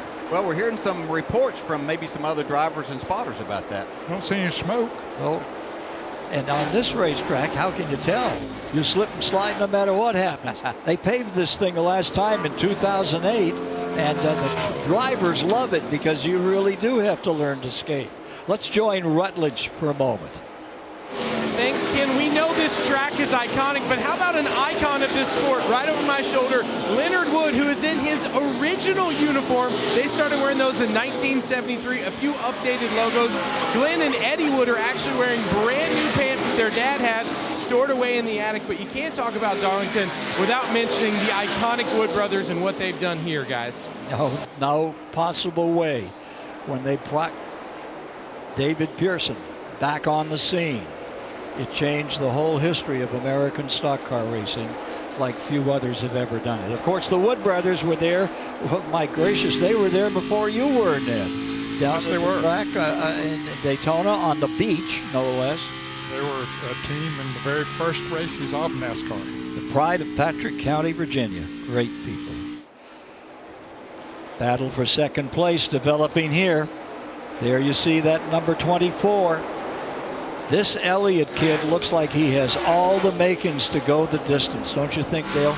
Absolutely. He reminds me so much watching him of his dad, Bill, racing. Of course, Bill, a Hall of Famer and winner here of $1 million and winning that Winston Million. So he's just very, very good. So very talented. Almost won the race last week at Michigan. Doing a nice job here tonight. Third place, Southern 500. Dad won it, 3 times? We'll be back with more in a moment.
Ryan Blaney, the 21, who took the wave around, has pitted and come back on the track. And we're getting very close to another circulation through the pits in this field as we continue with the running of the incredible Southern 500. Back where it belongs. Darlington, South Carolina, Labor Day weekend. 161 of 367 laps complete. Only 2:06 remaining. Really moving right along at a pretty exciting clip. And there you see Edwards in the 19. Let's go to Mike. And Kenny's been saying he's really happy with the race car right now. Feels like it's very competitive. His only concern, he doesn't feel where the splitter is on the racetrack. They're going to make a chassis adjustment. Also a 4-tire change in Sunoco race fuel for Edwards. Last year's winner trying to repeat here in Darlington. He's been running inside the top 10, but still has some ground to gain here to get to the front. Dave? Early in the run, Martin Truex Jr. reported that it was loosening up for some reason on the 78, and then later he reported it took off tight. Now it's too loose. I'm not sure what to do. Well, that's up to Cole Pern. He'll give him 4 fresh tires with an air pressure adjustment and Sunoco fuel. Kelly.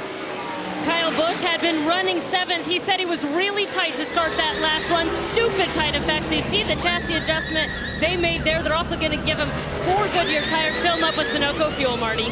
Tony Stewart has had debris on his grill for much of this run. The team was pretty concerned about it, but Smoke said on the radio, I don't think it's hurting us temperature-wise too bad. Car hasn't been too bad for Tony Stewart, running in the top 12. Fairly happy with it. They're going to make an air pressure adjustment on here. Kevin Harvick, his teammate coming down pit road, they said the car's a little bit too free, and on exit, that's where it's really hurting me. He said need better drive off the corner. You see Kyle Larson speeding out of his pit stall. Harvick had to slow down just a little bit for that 42 car. You see the wedge wrench going in, trying to tighten up that 4 car for Evan Harvick, who was leading. Right behind him, Joey Logano. He said his car was building tight. He had made an air pressure adjustment inside, or actually a track bar adjustment inside the car. On this stop, they make an air pressure adjustment on those 4 fresh Goodyear tires. Now Harvick came in running in 5th position, and out of the pits he travels.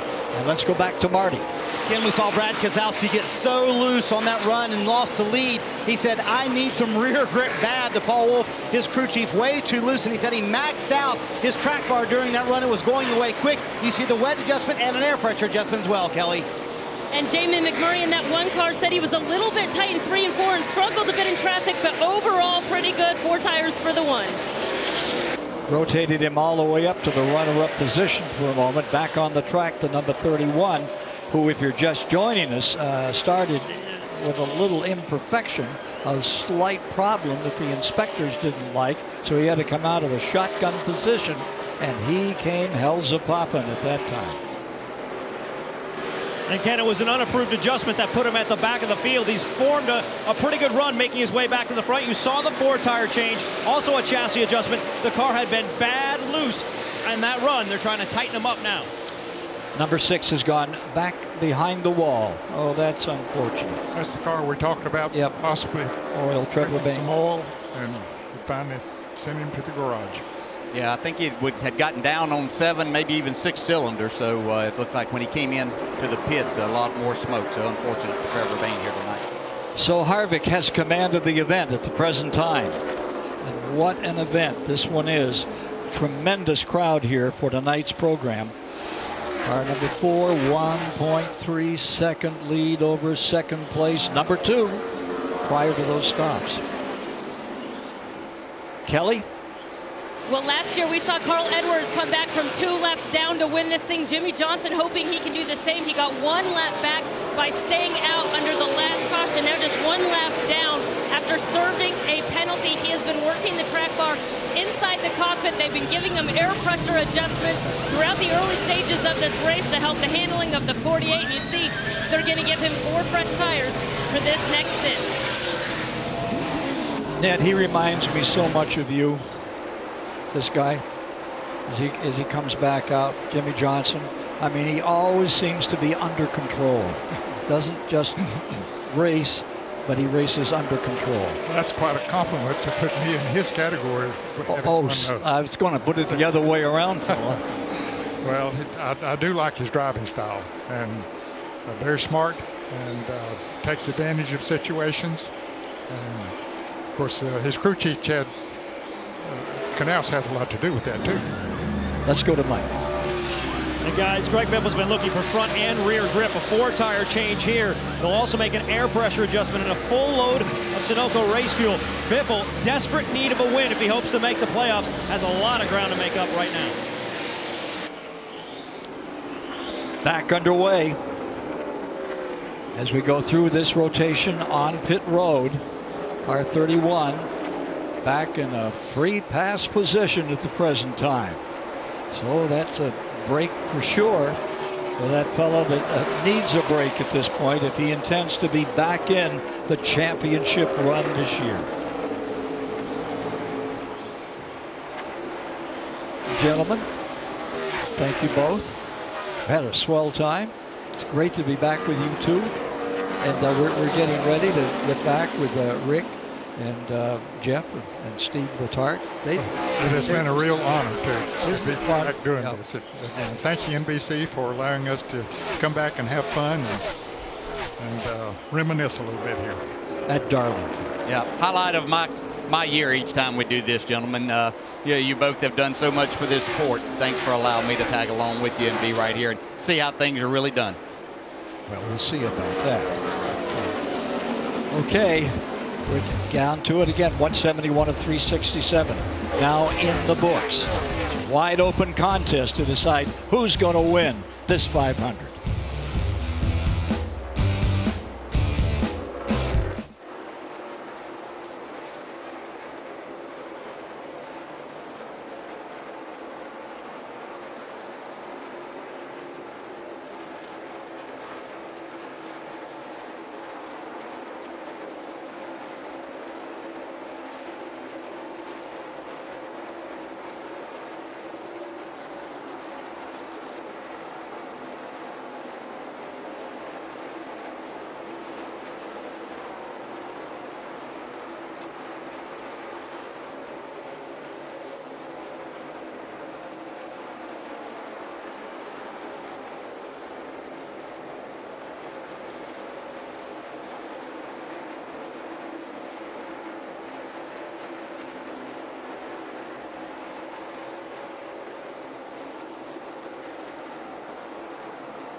Take a look at the most laps led today. That's Kevin Harvick leading 130 and counting as he is out front, presented by Sprint.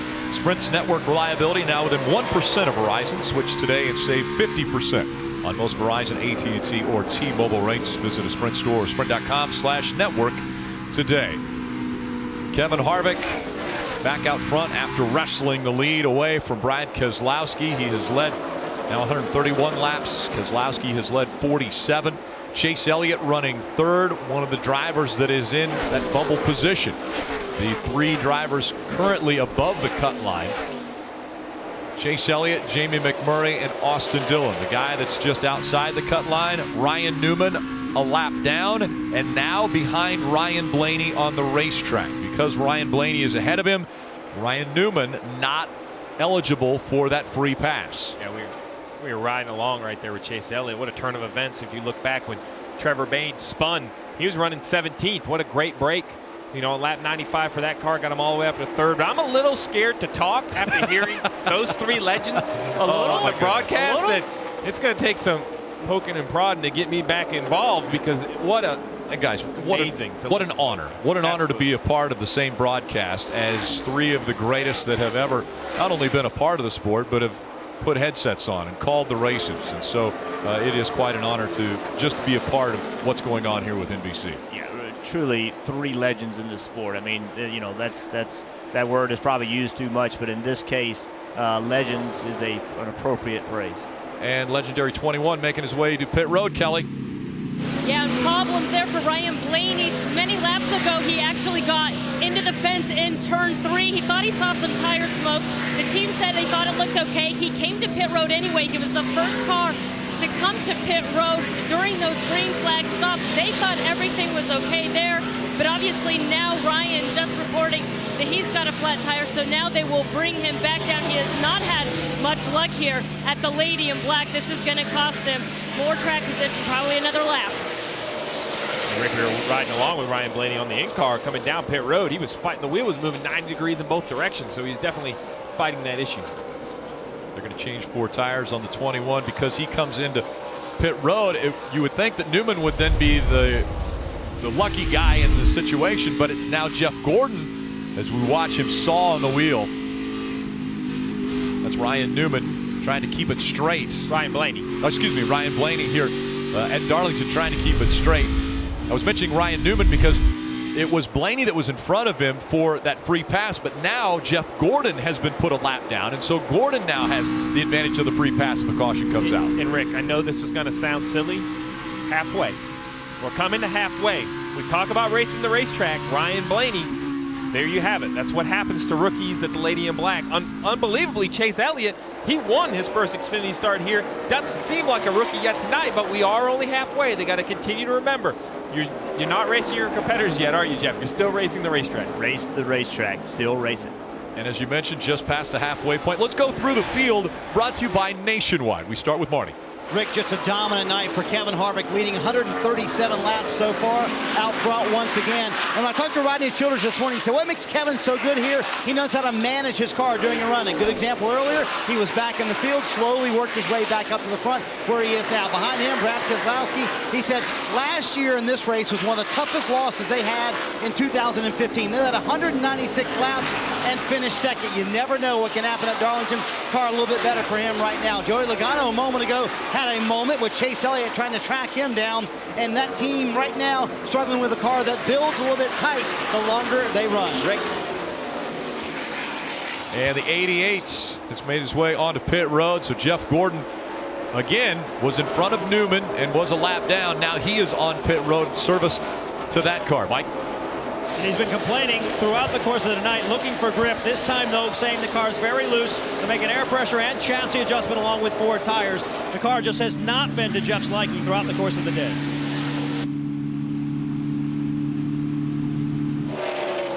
So Buescher is now the first car a lap down, and he is running 18th. Chase Elliott is running 4th. Dave.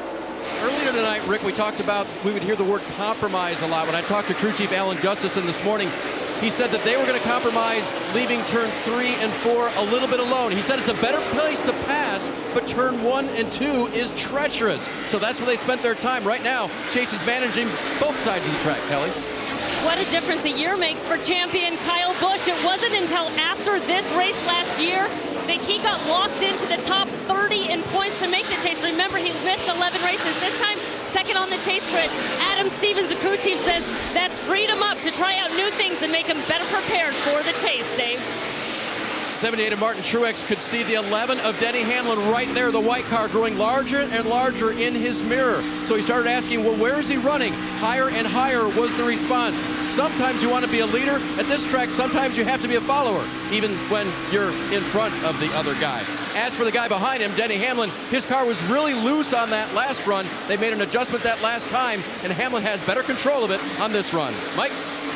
I was able to have kind of a fun conversation with Matt Kenseth before the race about his iconic paint scheme. He brought up some key wins with his paint scheme. Darrell Waltrip's Daytona 500 in 1989, but most importantly, the 2003 win by Ricky Craven right here in Darlington. Perhaps one of the most exciting races here. Craven won by just 0.02 of a second at that particular point in time. Kenseth felt like he had a car capable of getting to the front, perhaps duplicating a finish like that. Right now, just fighting a loose condition. Meanwhile, his teammate, Carl Edwards, right behind him in a tribute paint scheme to Tony Stewart in his rookie season back in 1999. Edwards feeling like his car is also a little bit loose. His crew chief, Dave Rogers, told me they're experimenting today, trying to learn things for the playoffs. Marty? Like last week, it was a restart at Michigan that won Kyle Larson the race. Tonight, the restart before this one, he said, that was the worst restart of my career. That's the reason they kind of fell back. They have since gained some positions, and Chad Johnson has been on him. Save your tires. He said, trust me, bud, I'm working on trying to save my tires and make them better. When everyone else is leaving all their good equipment back at home, Tony Stewart's team brought a brand new car to Darlington this weekend. Mike Bogaravich's crew chief told me Louis wanted to win Darlington for Tony desperately. That's why we brought our best stuff here, Rick. Thanks, Marty. Great job going through the field as the two of Brad Keselowski has now made his way onto pit road, giving up a top 5 position there. Marty. Keselowski coming in here, Rick, and a lot earlier than we expected, so we'll check on the exact reason for Brad Keselowski coming down pit road. He said the car had been extremely loose. That was one of the problems they were fighting. We'll go double check as to why they're pitting so soon. Yeah, just about 30 laps since he was on pit road the last time. We talked about the pit cycle, or the pit length, would normally be around 63 to 65 laps, almost half of what we were expecting. Yeah, we expect cars on pit road a little sooner than 63, but not at 30-something laps. So the two must have had a problem. We're going to have to come back and revisit exactly what that issue is. 3.8 seconds separating race leader Kevin Harvick and Joey Logano. So many drivers just trying to stay alive as they take on the Lady in Black.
Four days until NFL kickoff weekend on NBC Thursday, 7:30 Eastern, 6:30 Central, the Super Bowl sequel, Panthers and the Broncos. Then Sunday night, the Cardinals host the Patriots.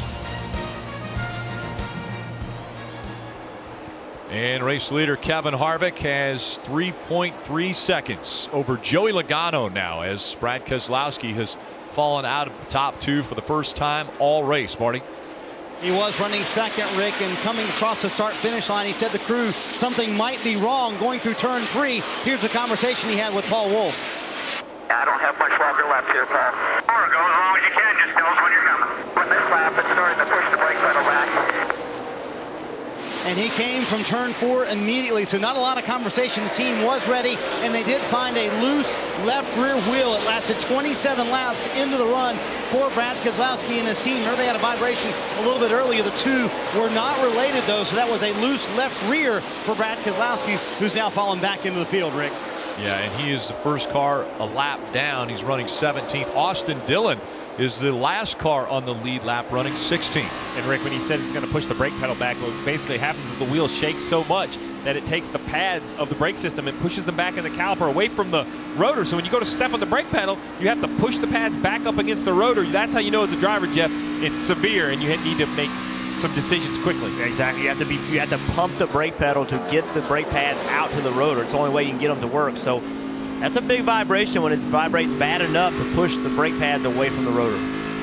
Eric Almirola currently 22nd, scored 2 laps down. There are 5 cars that are 1 lap down. Keselowski, Chris Buescher, Ryan Newman, Jimmy Johnson, and Greg Biffle. And then from there back, it's at least 2 laps down. And what's happening is Kevin Harvick is putting a whipping on this whole field. And he really is. And, you know, he is starting. We saw this early in the year where he had a lot of speed, a little bit of fall off in the summer. But as we approach the chase, wow, big moment right there. Got really loose. But as we approach the chase, this 4 and Kevin Harvick and this team, they are starting to show strength again, starting to show a lot of speed. You have to wonder if they're starting to bring out their newer cars, newer generation cars, something they can contend for the championship with. Yeah, well, we saw it last week. Oh, it was big hit for Brian Scott in the 44. The caution comes out again. Brian had issues getting out of turn 2 earlier. Put up when I was trying to let him go inside of him, so he just wrecked us on the straightaway. Great opportunity for Brad Keselowski, who was the first car scored a lap down, to get back on the lead lap after that loose wheel. The first incident we saw, it seemed like Brian Scott and the 13 got together. We'll see right. This is exiting turn 2. Gets really narrow right there. You see Tony Stewart get loose. Might make contact with the left rear of Brian Scott. It's hard to see. Well, he did right there. Well, he definitely made contact with the 44 right there. Wow. No question about that. Yeah, I don't know if Tony was mad because he came off the corner side by side, or if he's going to say he misjudged that, but it looks like Tony was not happy. And that puts the 44 into the wall and now behind the wall.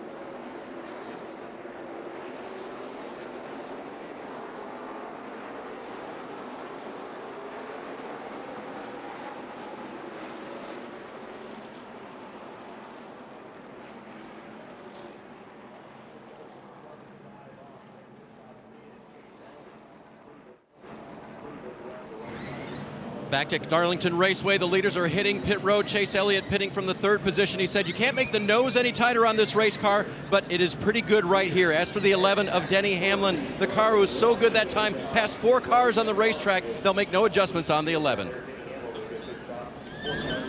Dave Joey Logano pitting at the very front end of pit road. He said in clean air, the car's been too free. In traffic, it's too tight. He has that clean air for really the first time all night long in the top 3. Kevin Harvick right beside him said the car still building free for Harvick. The longer they run, Harvick will win the race off pit road with 4 fresh Goodyear tires and an air pressure adjustment, Rick. Yeah, take a look at the race off of pit road. Kyle Busch gains a couple spots. Chase Elliott loses a few.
That's all.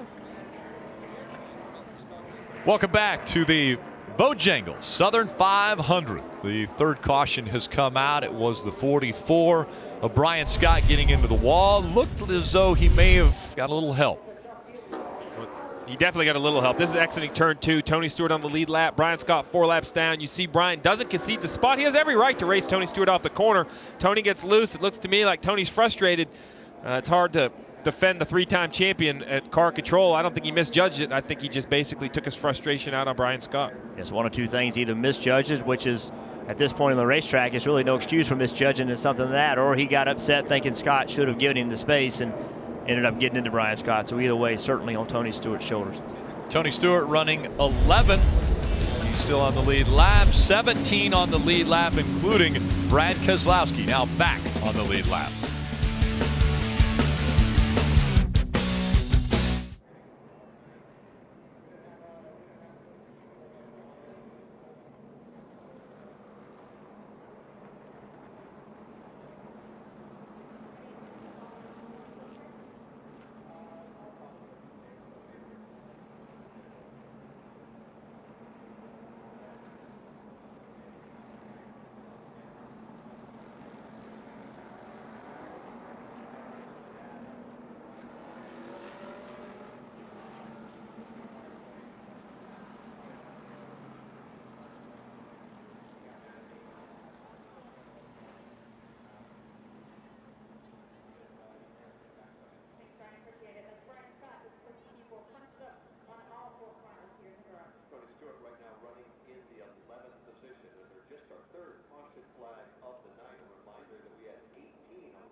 NASCAR Drive is NASCAR.com's live race day companion. You can select your in-car video or camera angle, access integrated driver stats, lap-by-lap commentary, and social conversation all in real time. You won't miss a lap when you visit NASCAR.com/drive on your personal computer now. Mike? And catching up with Brian Scott now in the garage. A lot going on there. What's your interpretation of what happened? We were just in a bad situation. We were at the very end of a run. Our tires were really gone. I was slipping and sliding a lot. I was trying to let those guys go that had newer, fresher tires. I was trying to let Tony go there, and I think he got inside of me and got loose there.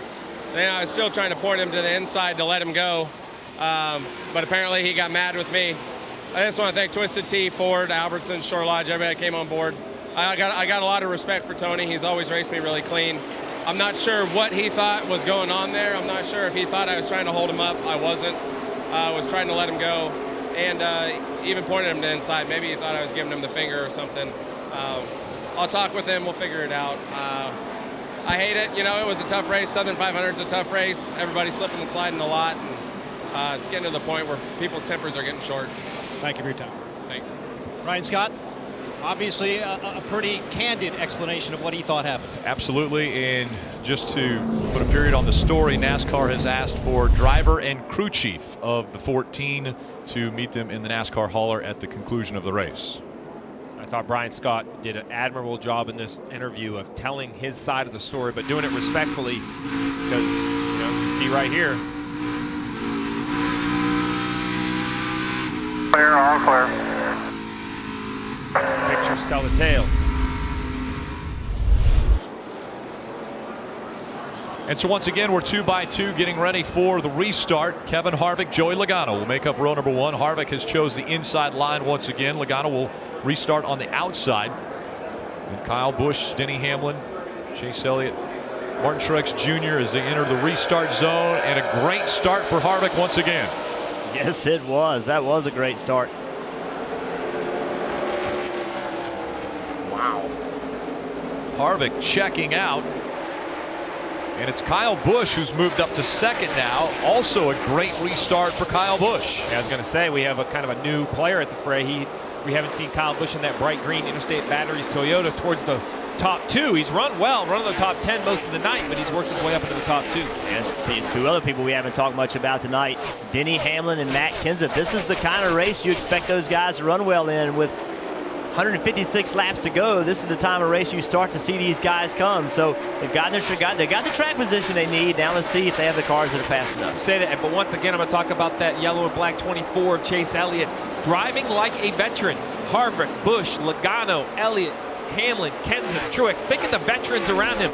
This young man, his first season of NASCAR, is up here in one of the toughest races running with all these veterans. Yeah, that's right. And people get down on him because he's down on himself sometimes. You know, he's critical of himself. We saw it last week at the end of the Michigan race when he messed up on that last restart. It doesn't bother his confidence. He's just straightforward and says, I need to be better. He still gets in the race car and drives it hard and drives it very, very fast and very smartly too. So don't take getting down on himself as being weak or not strong. It's actually a sign of strength. I admire him for doing it. His maturity is definitely well beyond his years as we look at the Chase bubble on the left side of the screen. And again, the 24 of Chase Elliott, currently the best of the points as the 48 goes around. Jimmy Johnson spinning and bringing out the caution. And a big thing with that coming out, Ryan Newman was the first car lap down, so that's going to let him get back in the lead lap. The 48, we talked all weekend. We thought this 48 had speed. They felt good about his race car. Got behind with that pit road penalty for body modifications. This is coming off turn 4, just flat, loses the race. You want to know how difficult Darlington is? That's a 6-time champion right there that just lost his race car underneath Carl Edwards. A 3-time winner of the races here at Darlington. He was running 19th, second car that was 1 lap down, so fighting to try to get back on the lead lap. And some damage to the 48. Yeah, you can see he's on the apron. Look how far he's on the apron. So as he starts to get back on the racetrack, and we see cars using the apron all night long, but that transition of no banking to grabbing up on the banking, it's easy for a car to get loose, and you saw how quickly the car came around. And really, this is 2 weeks in a row. You know, we've documented that the Hendrick Motorsports cars haven't been as fast as they've wanted to be. But at Michigan a week ago, this 48 had speed, had a pit road issue. Today, or really all weekend at Darlington, this 48 has seemed to have had some speed, but they had a pit road penalty for body modification. So it seems like they found a little speed in their car, but now the execution isn't there for this 48 team. Pit road is open as there's pretty extensive damage to the front end of the 48. So it will take some work to get that ready to go back onto the racetrack. It's going to be interesting. It's a really short run right here. Who's going to come and get tires? Kyle Larson's going to come off. He thinks he can use a set, and it brings the whole field behind him. So for about the 7th or 8th position on back have come to pit road. Only 17 cars on the lead lap, so if you're a 10th on back, not a big loss for coming in and putting on tires. Mike. Carl Edwards on pit road. The last time down was a bit of an adventure. They tried to put a spring rubber in the left rear and had some difficulty doing it. Kept him on pit road quite a bit of time. And Carl had to radio in to find out whether or not they actually got it done. They did execute it. Here, a 4-tire change and a wedge adjustment on the right side. Marty? Chad Johnson's been making the calls all day long to come early to pit road. Here he's the first car to come to pit road. Going to be very interesting how this is split up and if these tires will pay dividends for these guys who come to pit road. Just an air pressure adjustment for Kyle Larson. That's it. Carbon a little bit too free, Rick. Thanks, Marty. Jimmy Johnson was definitely holding on loosely as he came out of turn 4.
NASCAR on NBC is brought to you by STP. Get ultra performance with STP Ultra 5-in-1 fuel system cleaner.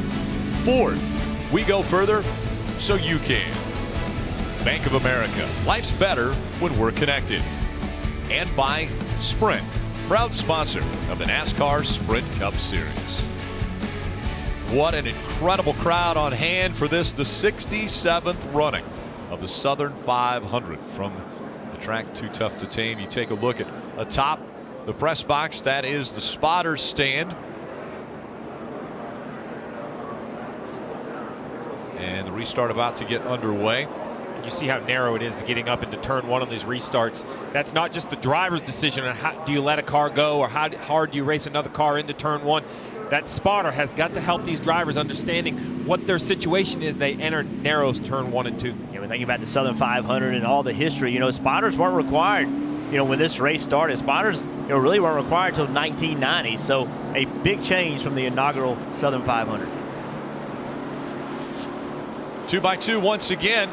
This will be an interesting restart because Kyle Busch is so good at restarts. He'll be on the outside of Kevin Harvick, who was phenomenal on the last restart. But I'm going to be looking a few rows back at Kyle Larson with those 4 fresh Goodyear tires, Rick. Back in the restart zone. Green flag back in the air. Another great restart for Kevin Harvick. This time he brings Joey Logano along with him.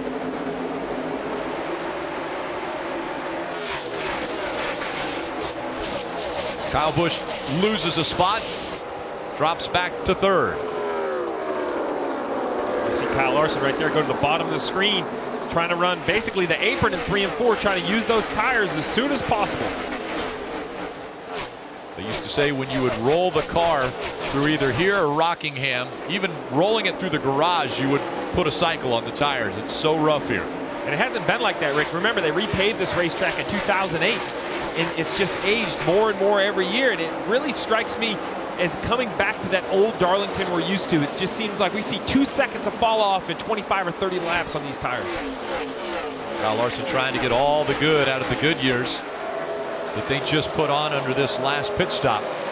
Chasing after 27, Paul Menard, as well as the 78 of Martin Truex Jr. just in front of him. And how about Paul Menard running in the 8th position? Remember, starting last in this race today, recovering all the way back up, running inside the top 10. Probably the most unique paint scheme. That paint scheme right there, Alonso Jr., Daytona 500, crashed in a qualifying race, never even took the green flag. And Steve Alonso Jr. actually here with Paul Menard this weekend. Right in front of him, Kyle Larson has already gone by. Chad Johnson came on the radio and said, hey, bud, I know we lost 2 spots by taking on those 4 fresh Goodyear tires. He's already gained those 2 plus 1 more. Interesting, just 4 green flag laps. And the other guys have on their tires. You see the difference for Kyle Larson. Battle for second continuing between the 22 and 18. Joey Logano was able to get the second spot away from Kyle Busch on the restart. Now Kyle Busch trying to fight back.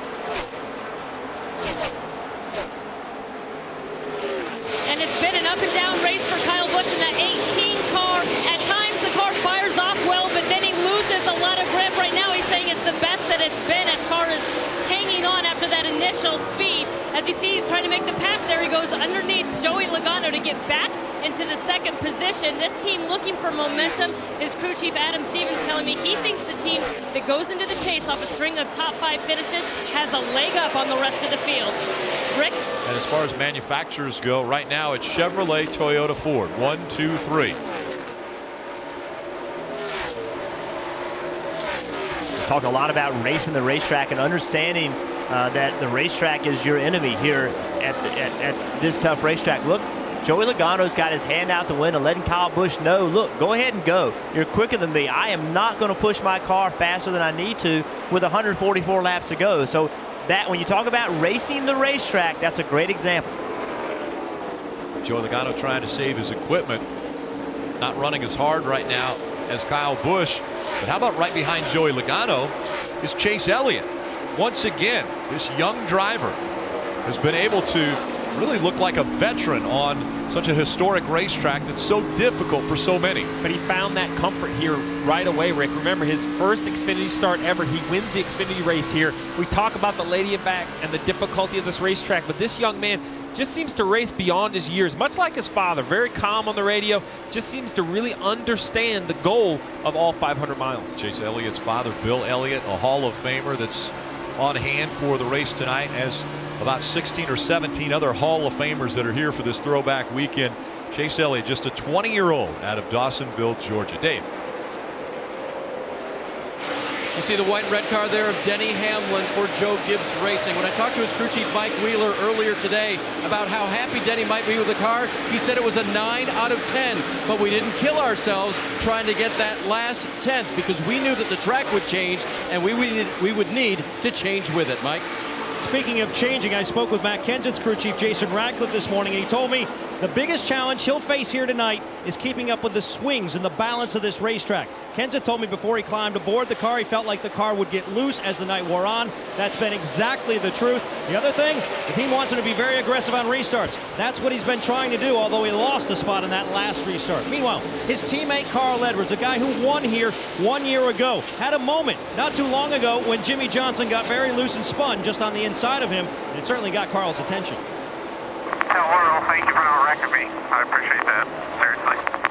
Just make sure you tell the 48 guys what I said. He just pull it down and stay off you? Yeah, he could have clobbered us. Say we're even for the qualifying issue. Just goes to show you how these drivers do keep score as the season goes on. That definitely is an incident that Carl will remember for some time, don't you think, Rick? Absolutely, and he was already thinking back to when he pulled out in front of the 48s, and now you're seeing where the 48 pulled out in front of him in qualifying.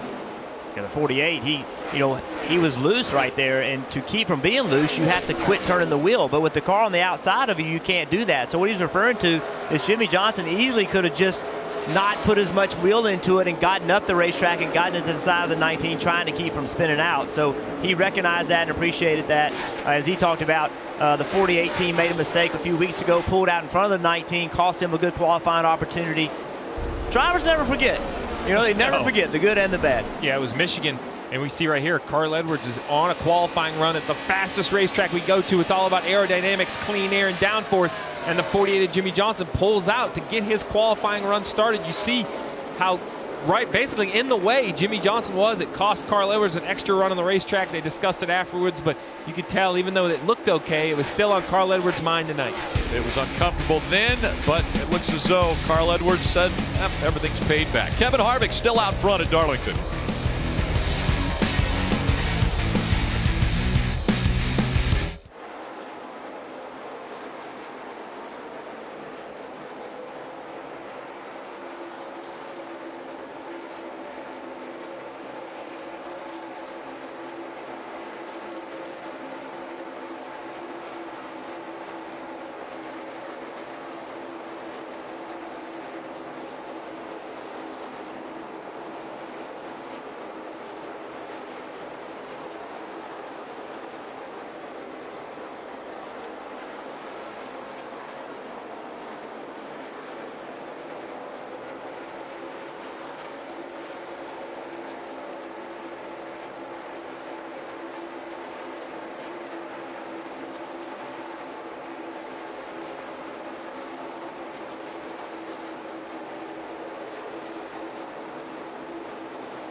From the creators of Supernatural and The Shield, one team must defend the past to save our future. Timeless premieres Monday, October 3rd on NBC.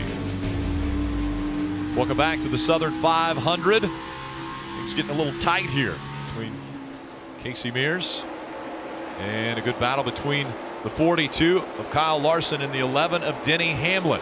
That is a fight for the 5th position. We're starting to see this 42 of Larson every week, start to put himself in position to win races. Obviously, he finished it off last week and got his first win, but that's what it takes, Steve. You have to be in position to win races consistently to get your wins. And another battle going on the track, this time once again for that 2nd spot. Joey Logano earlier let the 18 of Kyle Busch by, and now has taken the spot, well, almost has taken the spot back, as the 18 fighting back on the outside, but Joey Logano makes the pass. And all I see is, I know that that's a Bobby Labonte throwback and a Dale Jarrett throwback, but all I see is Bobby Labonte driving a Pontiac, because those are what those two paint schemes remind me of. That is a Ford and that is a Toyota, but those are, when you talk about throwback schemes, they're throwing back, that's my era, Rick. They're throwing back to my era right there. All right. I see nightmares because I ran behind those two cars a lot. A guy who's trying to move his way up to the front is Martin Truex Jr., currently in the 8th spot, Dave. And Rick, this track can make you crazy. Here's Martin losing his mind. Tight loose, tight loose, tight loose, tight loose, tight loose. Yeah, it's simple. We're working on a plan. We're just not in a good situation here. Crew Chief Cole Pearn trying to keep him calm, and guess what happened 2 laps later? We have a monitor down here where we can see who runs the fastest laps. He ran the fastest lap of all 40 cars. I loved the reaction of Cole Pearn. It was pretty animated, wasn't it? He's like, yep, we're working up a plan. I love it. We got it. As Kyle Busch loses another spot, this time to Chase Elliott. Chase Elliott up to 3rd now. But everyone continuing to chase Kevin Harvick. Harvick, who has been out front for 193 laps. And it was on lap 193 that Kevin Harvick passed the 10,000 laps led mark. And he joined 6 other active drivers that have done that. Jeff Gordon, Jimmy Johnson, Tony Stewart, Kyle Busch, and Matt Kenseth all have gone over 10,000 laps led, and now Kevin Harvick puts his name on that list as well. Seems like a pretty good list to be on right there. He's led a lot of laps tonight because only 2 drivers have led. That's Kevin right. Harvick and Brad Keselowski have led all the laps this evening. Here comes the 42 of Kyle Larson. Again, Larson, a little fresher tires. Marty? Rick, I guess those 4-lap fresher tires working for Kyle Larson. Remember, restarted 11th, trying to pass Kyle Busch for the 4th position right now, and using that high line pretty much all the way around the racetrack. You guys talked about how good the 42 team has been lately. Chad Johnson told me the key has been, as he gets that position from Kyle Busch, unloading close. Last week, he said it was the smoothest weekend they had all year long. But today, this weekend, probably even better than last weekend at Michigan. Clearly running fast right now up in the 4th spot, Rick. And Rick, remember, this championship will be won in the bracket style racing. Every 3 races will eliminate some drivers, counting all the way down to Homestead, where 4 drivers will race for a championship. I do believe if Kyle Larson could put good races together in advance, much like this racetrack we see right here, where Kyle Larson is running right along the wall, right at the top of the racetrack. That's the same thing he does at Homestead and makes so much speed being able to do that. Almost got the win there last fall. So I think if the 42 can make it to Homestead with a chance, he could be a championship contender. Easily getting by Josh Wise in the 30. And just moments ago, we were listening into the radio for Kyle Busch. This is what he had to say. Check it out, Brad. Check out that right front. I don't think there's anything wrong with the back, but did you see it? Yeah, no, back's just barely scuffed. Goodyear's still on it. Right front, Goodyear going. Got good shape in the fender on TV. Everything looks fine. Everything's fine. And that was spotter coverage presented by Liberty Mutual Insurance, helping drivers worry less. Kyle Busch might be a little bit worried, as he was up running 2nd, now has fallen all the way back to 5th. We watched Kevin Harvick go around the racetrack.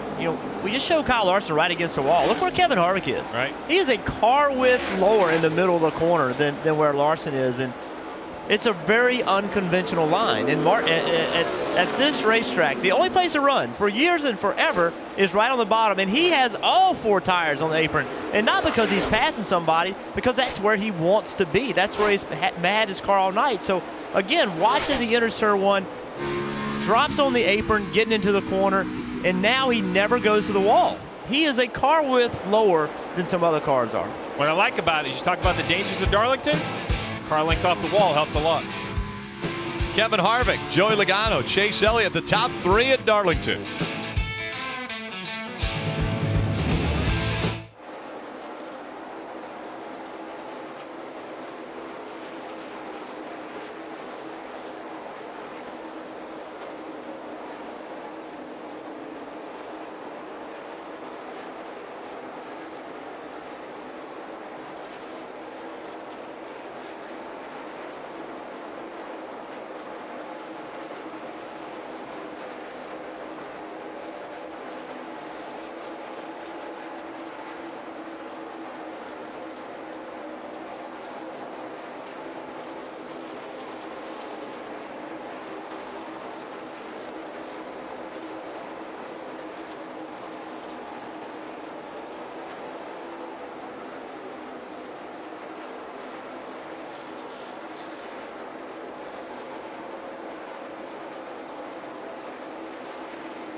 Welcome back. 5th caution has come out at Darlington, and it's for the 32 of Jeffrey Earnhardt, the 27-year-old out of Mooresville, North Carolina.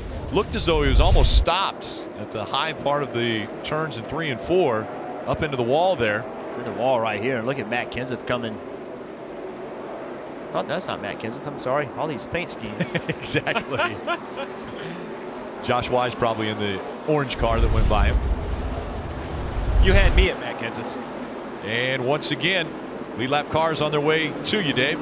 Chase Elliott will give up 3rd position, Rick, to get 4 fresh tires and another load of Sunoco fuel. He said the car was bad in traffic, little tight, little loose, but not that bad. And Dave's Kyle Larson, top right of your screen, running up into the top 4 on that run. He said it's a little bit free the longer he ran, and he made a track bar adjustment inside the car. They're going to make an air pressure adjustment on his 4 Goodyear tires when he does indeed stop. For Joey Logano, he said that's the freest he had been all race long. Running in the 2nd position, they too are going to make an air pressure adjustment, trying to tighten up that car. Kevin Harvick said the car was about the same, a little too free at the end of the run. He told Rodney Childers, make the same adjustment you made last time on those 4 Goodyear tires. That would be an air pressure adjustment as well. Harvick's going to not win the race off pit road this time, Rick. How about that? The race off of pit road won by Denny Hamlin.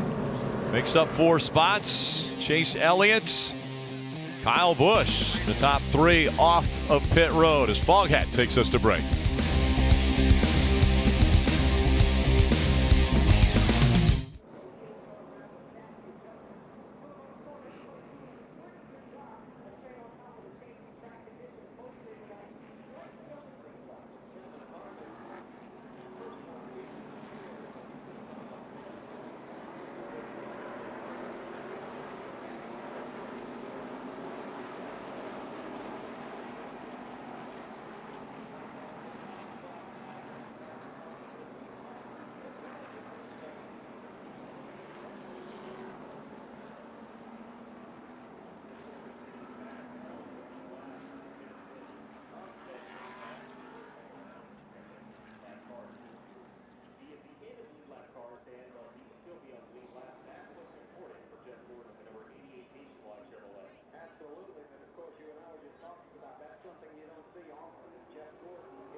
1975, Ford was leading, not in NASCAR races, but in the White House.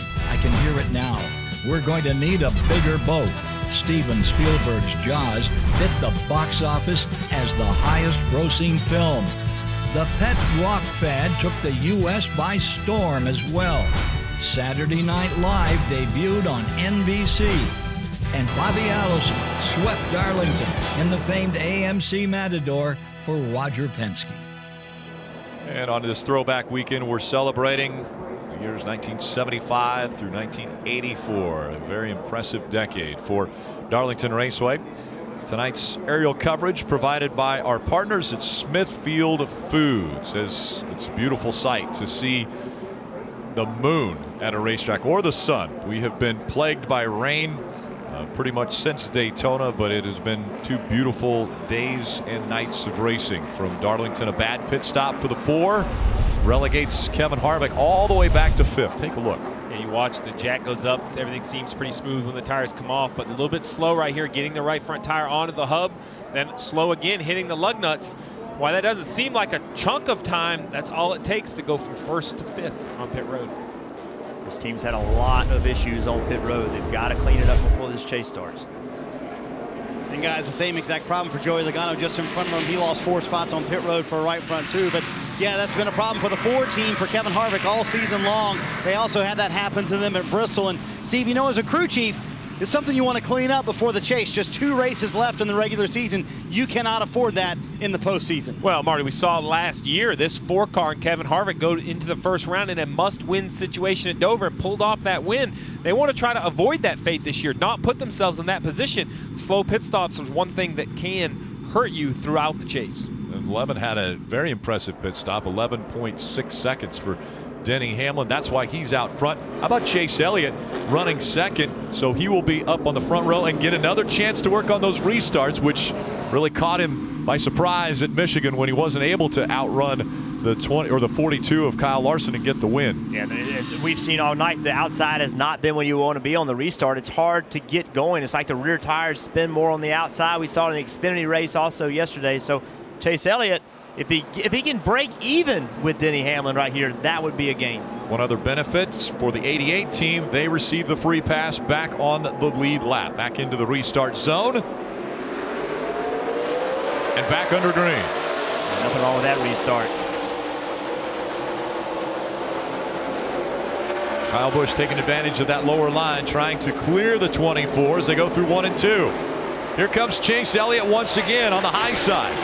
Not willing to give up that second spot. He fights back and keeps it. That's as good as you can do from the outside from what I've seen so far this weekend. To beat the leader on the inside will take an heroic act. It's going to be hard to do. Look at Kevin Harvick on the outside. Harvick making the move on the high side, trying to take away that 3rd spot from Kyle Busch. Might end up losing the 4th spot. He's going to contest the position into turn 1, though, and hold off the 22 of Joey Logano. Here comes Kyle Larson behind him in the 42. Kyle Larson, after a very emotional win from 1 week ago at Michigan, got his first career win in NASCAR and now running in the top 5 here at Darlington. And when that last caution came out, that put JV's the first car lap down, Jeff Gordon. So now Jeff Gordon is back in the lead lap. Jeff Gordon running 19 cars on the lead lap. The first car scored a lap down, Greg Biffle. Chris Buescher also a lap down, running 21st. Chris Buescher still trying to stay in the top 30 in points. He's running, as I mentioned, in 21st, and David Reagan's running 27th. Every position is a point. Again, we see Kyle Larson try to come back into the mix. You've mentioned it, Jeff. It seems like his car's been better on longer runs tonight. Maybe they've made some adjustments. It seems like he has a little more speed earlier in this run than he did the run before. Here comes Chase Elliott fighting for the lead with Denny Hamlin. Denny Hamlin in practice worked that outside line in 3 and 4, primarily focused running up there. You won't stay with him. Great exit off 2. A week ago, it was Chase Elliott's race to win and ended up not having the restart that he wanted, and he felt like he let that win slip away from him, got out of his fingers.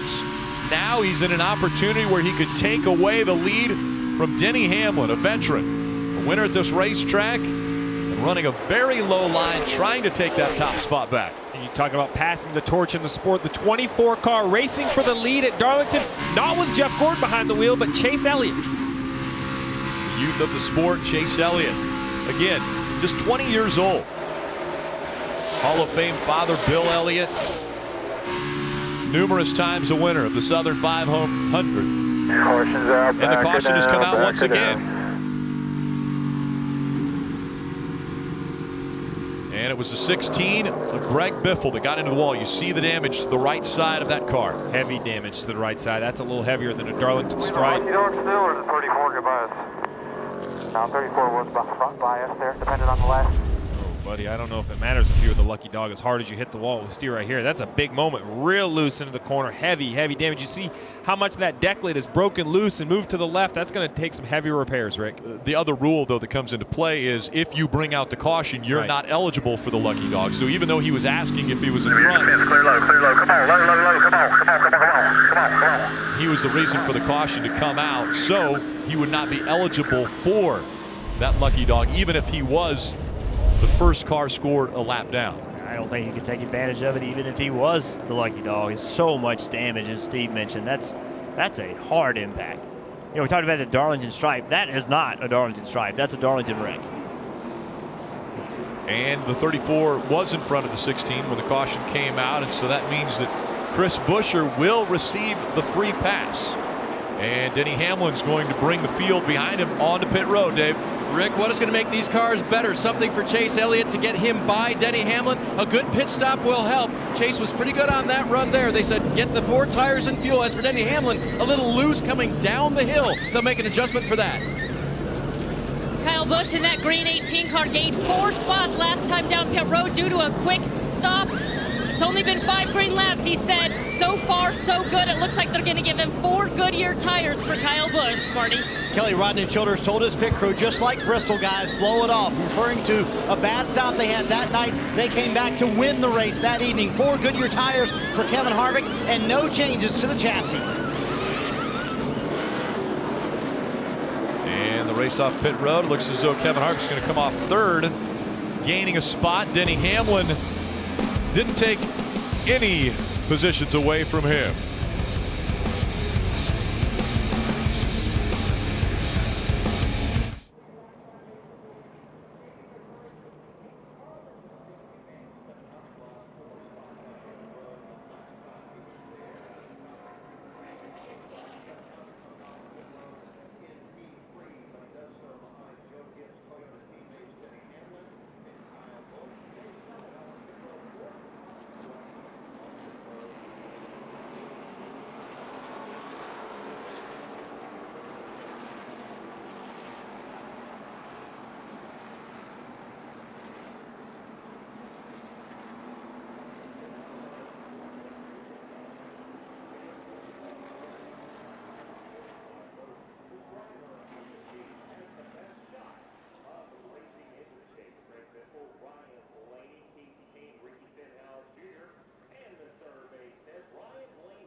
Definitely need to watch NASCAR America.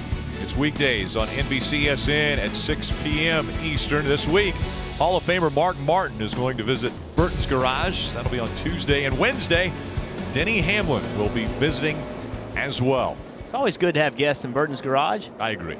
And I'm going to be a Hall of Famer like Mark Martin. And I'll be up in Connecticut with Denny up in the studio. It's going to be great to have him on. Marty.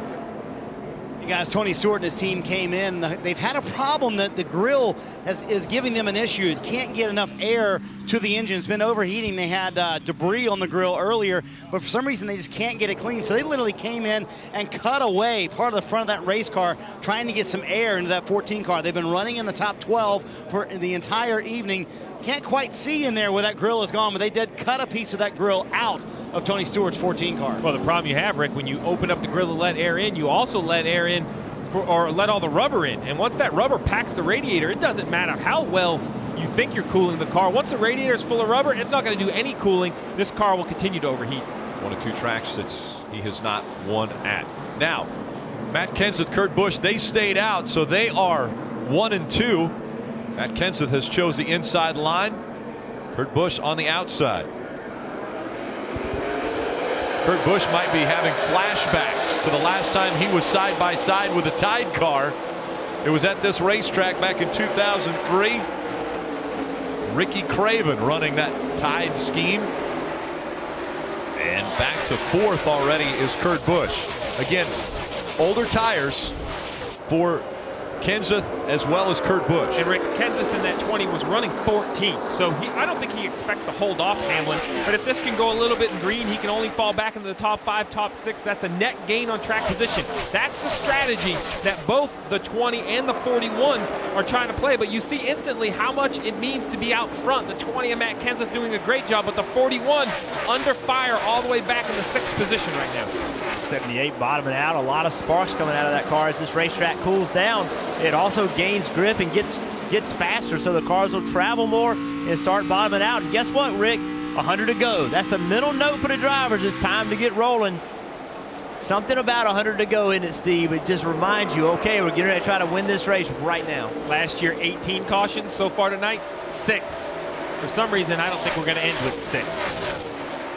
And remember, this is a 500-mile race, 367 laps. The initial green flag coming out way back about 6:30, 6:20 for the initial green flag. So it's been a long time that these guys have already been on track. And as you mentioned, Jeff, 100 laps to go from Darlington. And here comes Harvick, a lot of speed. Obviously, we saw the pit crew a few pit stops ago make a mistake, not have a good pit stop, lost him the lead. That time they had a really good pit stop, actually gained spots. So now if he can take the lead, it's all good. Everything's good, but from now on, they have to continue to have those good pit stops. Rick mentioned how long this race is. I really feel it comes to a point where driver fitness is going to come into play, Jeff. These have been a challenging 269 laps that they have run. So not just mentally, but physically as well. These cars are not easy to drive. Almost 3 hours of racing already. 6 cautions has slowed the pace down for just a bit. Matt Kenseth still trying to hold off the 4 of Kevin Harvick, as you see Kyle Larson getting by the 78 of Martin Truex Jr. And there's the gap between 1 and 2. Matt Kenseth leading, again using strategy, staying out under the most recent caution. And looking like a smart move right now. Again, you mentioned it, Steve. It's not necessarily they want to lead the race. They want to lead as many laps as they can, but the whole idea here is to, when the next time you pit, to have gained spots by using this strategy. And right now, it's looking like a very smart move. We've seen Harvick run so low through the turns, and once again he does it as he goes through 3 and 4 and back to the front stretch. And this is where it could be a really big advantage as you approach turn 1. He's going to run lower. He heard the car bottom out. He's going to run lower. So Kenseth get loose, open up the opportunity. Harvick smartly says now's not the time. He knows that it gets very tight off of turn 2. Did not take advantage. He knows he has a faster car. No need to push the issue right now. And he's going to take the lead away from the 20 down on the bottom of the racetrack through 3 and 4. But the 20 fights back coming off of turn 4. He stays out front. And see what that does, though. As the 20 holds up Kevin Harvick right behind him, it's allowed Denny Hamlin to catch up. It's brought the 24 of Chase Elliott into the mix. It's Kevin Harvick. He's trying to be patient, Jeff, but he sees those other cars coming in the mirror. Yeah, that's not the patience you'll show when you get to 25, 30 to go. But right now, with the fastest car, sometimes using your brain rather than just your right foot is the thing to do, and that's what he did in that case. He knew he was faster than Kenseth. He knew eventually he'd make that pass. Smart race car driving by Kevin Harvick. And we'll see how quickly the 11 will get by the 20. Those two are teammates. So will Matt Kenseth cut the 11 a little bit of a break as they go through 1 and 2, and coming out of 2, Denny Hamlin easily by the 20. And this is the issue. This is why the 20 had to fight so hard for the lead, because now that the 4 has got by and the 11 disposes of him very quickly. The 24 Chase Elliott, 42 of Kyle Larson. They're going to try to get by as well. And the 20 is going to make it a little bit harder on those guys. NASCAR is letting the 16 know that they need to come back to pit road. Again, the 16 into the wall pretty hard just recently. Matt Kenseth, Chase Elliott, Kyle Larson. Oh, Kyle Larson squeezes in on the right rear quarter panel of Chase Elliott. That's an aggressive move. We saw him take the lead yesterday in the Xfinity race like that. 3rd, 4th, and 5th running together. And now Kyle Larson has taken 4th away from the 24 of Chase Elliott, looking for 3rd for Matt Kenseth. Jeff, when you said 100 to go was a mental spot for the drivers, I didn't know it was a switch, but it must be. We have seen the racing intensify here in the last 6 or 7 laps. Take a look at this moments ago between the 2 of Brad Keselowski and the 18 of Kyle Busch. Little shove. Kyle Busch keeps it straight though, but Keselowski gets by. So there was a switch.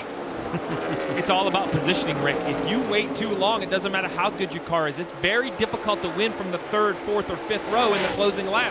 And all of these drivers know it. All right, let's listen in to the 2 of Brad Keselowski, what he had to say. I think I even touched him. All good, man. It's racing. Let's go. Wasn't intentional.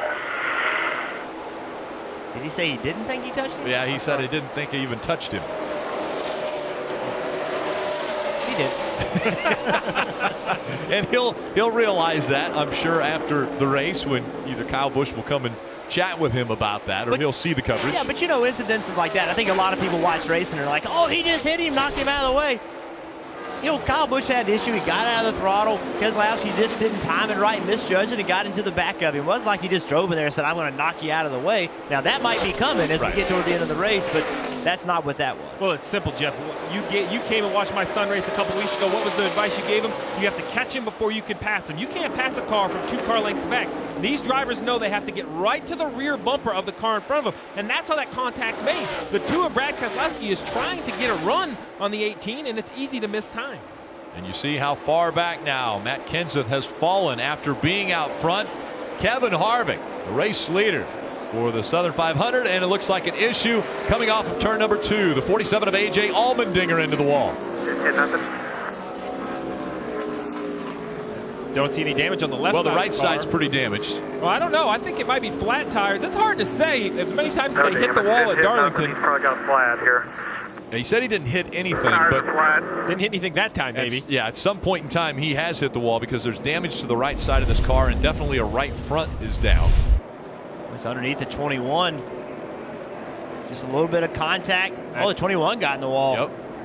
That's just a tough place. We talked about just a while ago, we saw Kevin Harvick not make a pass when perhaps he could have. That's why. That's how narrow the exit of that corner is.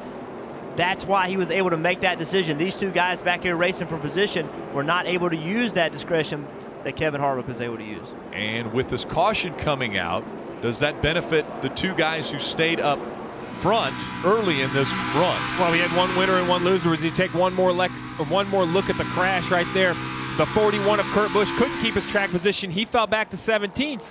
But the 20 of Matt Kenseth was 14th before the caution, 7th now with this yellow.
You see Chase Elliott leaving in the 24.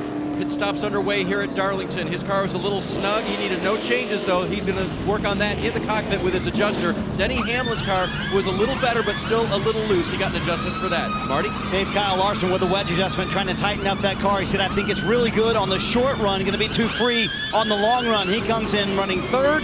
Then Kevin Harvick at the front of pit road. He said the car is still a little bit too loose in 1 and 2 and tight in 3 and 4. Half round in the left rear. Harvick will lose a host of spots here on pit road, Rick.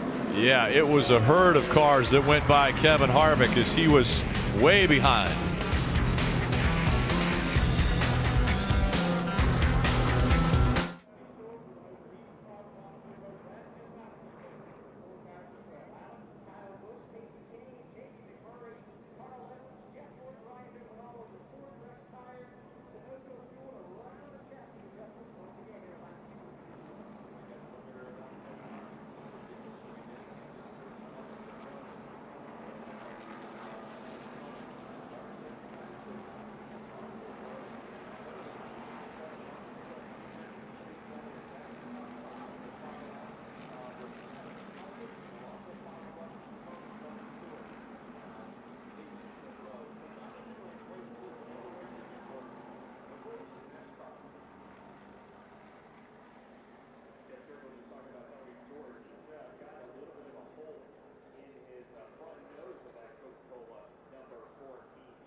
NASCAR is live from Richmond on NBCSN next week. Friday evening, Xfinity Series racing. Coverage beginning at 7 p.m. Then Saturday night, Sprint Cup Series. Race coverage also starting at 7 p.m. Eastern. That's Fan Appreciation Week next week at Richmond, and also the last race before the chase. It will be must-win situations for drivers if they want a shot at the championship. One of those drivers that's going to be fighting for a championship will be Kevin Harvick, but the team's going to have to do a lot better on pit road than they have shown the past 2 stops. Take a look at this most recent one. So it looks pretty normal coming in. The jack man hits the jack post fine. Both the right front tire comes off, but you see a little struggle getting the right rear off, and then it looks like the tire changer's having a little trouble maybe getting the gun going from forward to reverse, from removing lug nuts to tighten it. You see him struggle with the gun, maybe put a couple lug nuts on. It seemed to be okay on the left rear, but it definitely didn't go smooth on the right side. That's over a 17-second pit stop. And when you look at pit road comparison, 16.6 for Kevin Harvick, 11 seconds for Denny Hamlin. You just cannot lose time like that on pit road, Marty. And they wound up losing 11 spots on pit road. Kevin Harvick leading, will restart 12th here. Walt Smith, who's the pit crew coach, ran down to Danica Patrick's pit. They're going to exchange rear guns with the 10 team, and he's actually running back with that right now. There's the video of Walt handing the gun over to the 10 team. They're going to exchange rear guns with the 10 team and bring it down here to Kevin Harvick's team and hope that they can fill out the rest of the pit stops and not have any more issues here on pit road, guys. But they think it was a rear gun issue on Kevin Harvick's stop. Let's listen into the radio, too. I'm sure this will be interesting. Sure, we just lost this race. Pretty much over at this point. Something's wrong with Daniel's gun. They're trying to get one from the 10. Ain't nothing we can do about it now. Just gonna have to make something happen here. Do the best we can. And that's how frustrating it must be for Kevin Harvick, who has led 213 laps of this race already, and now will restart all the way back in 12th. Denny Hamlin, Kyle Larson are 1 and 2. Denny Hamlin has chose that inside line once again. Kyle Larson on the outside.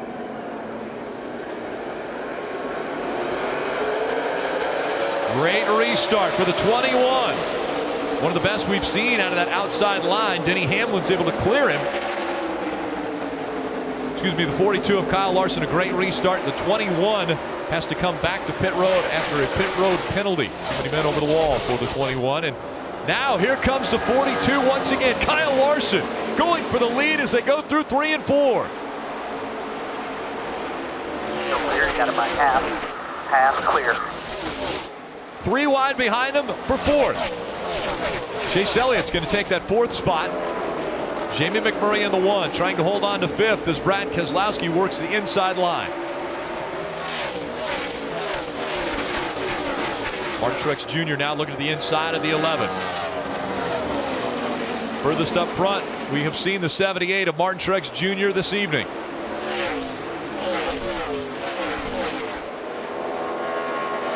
Denny Hamlin, after restarting up front, has now fallen back to 3rd. We heard Martin Truex talking about his car being tight and loose, tight and loose, tight and loose earlier, but now he's in 2nd place. You can see the leader.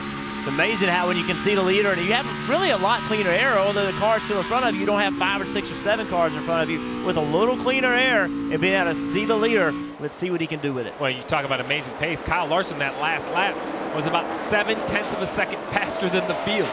But remember, we've seen Kyle Larson take off and have trouble later in runs. We saw early in the race, he got loose and he always got looser and looser and looser because the rear tires weren't working well. So let's see if they've made their car better on long runs. And one other thing that I will remind you as we take a look at the Chase Bubble drivers, guys that need a good points night.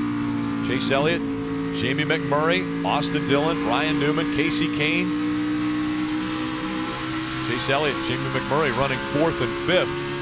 But the guy who's up front, Kyle Larson, yesterday in the Xfinity race, while leading that race, spun trying to get onto pit road. And with 79 laps to go, that means they will have to be on pit road at least one more time before the end of this race. Yeah, and you hope that mistake yesterday will help save him from himself today. Maybe he'll have learned something to get to pit road a little bit better. But I don't think it's quite that simple as we see the 24 of Chase Elliott pressure Denny Hamlin.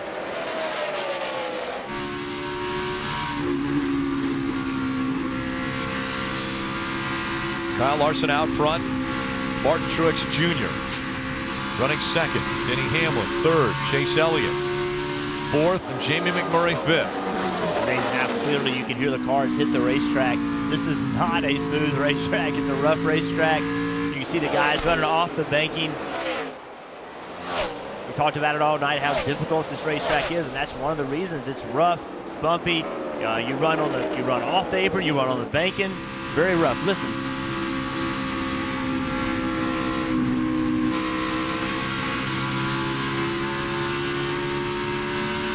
Chase Elliott with a run.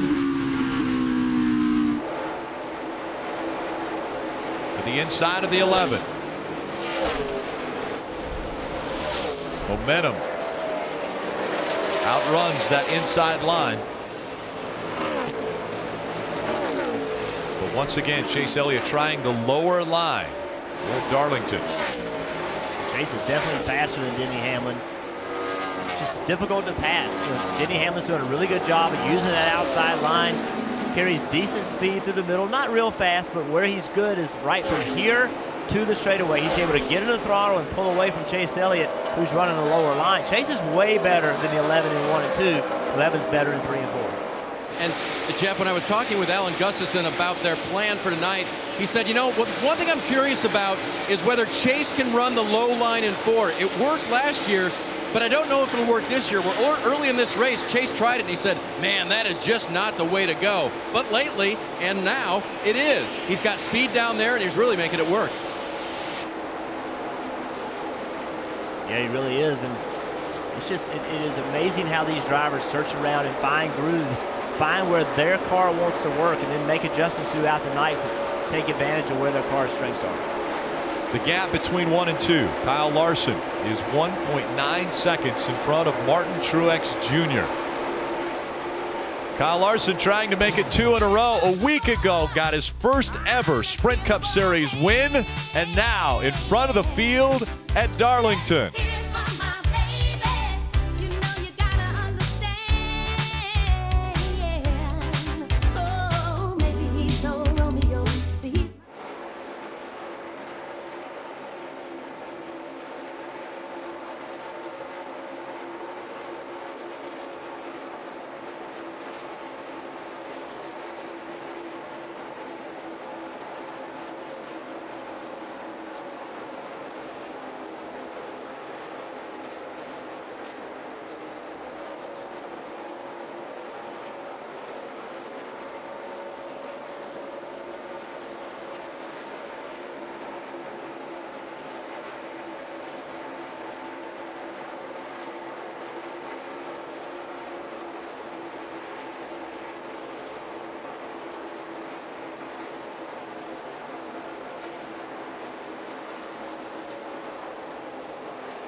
following the race on NBC. Stay tuned for the NASCAR America post-race show presented by Advanced Auto Parts. And be sure to catch Victory Lap at 11 p.m.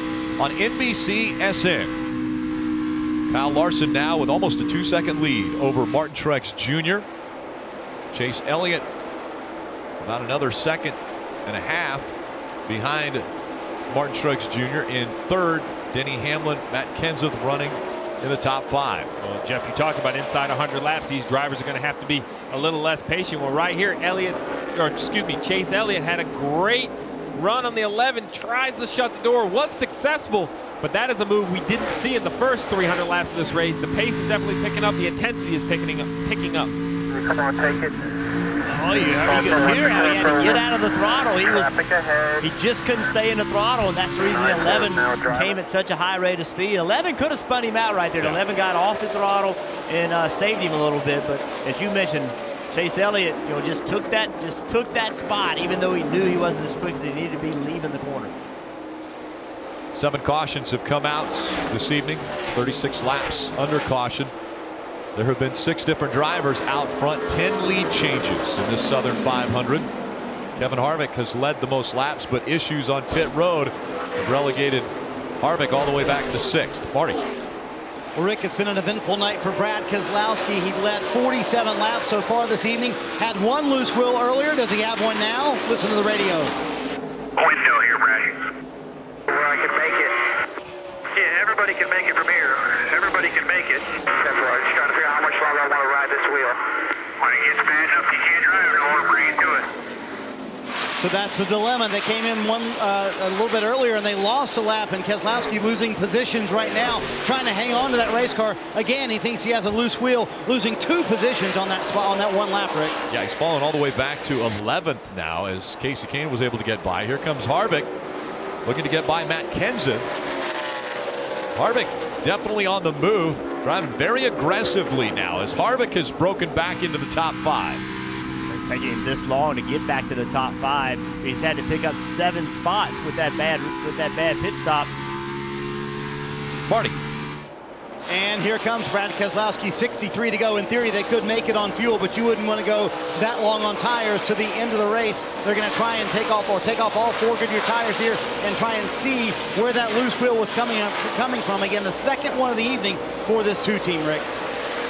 Yeah, unfortunate that they have had issues with loose wheels. He had a vibration very early in the race, but that was not related to the loose wheel issue that he had earlier. Now another one that has brought him back to pit road. Kelly.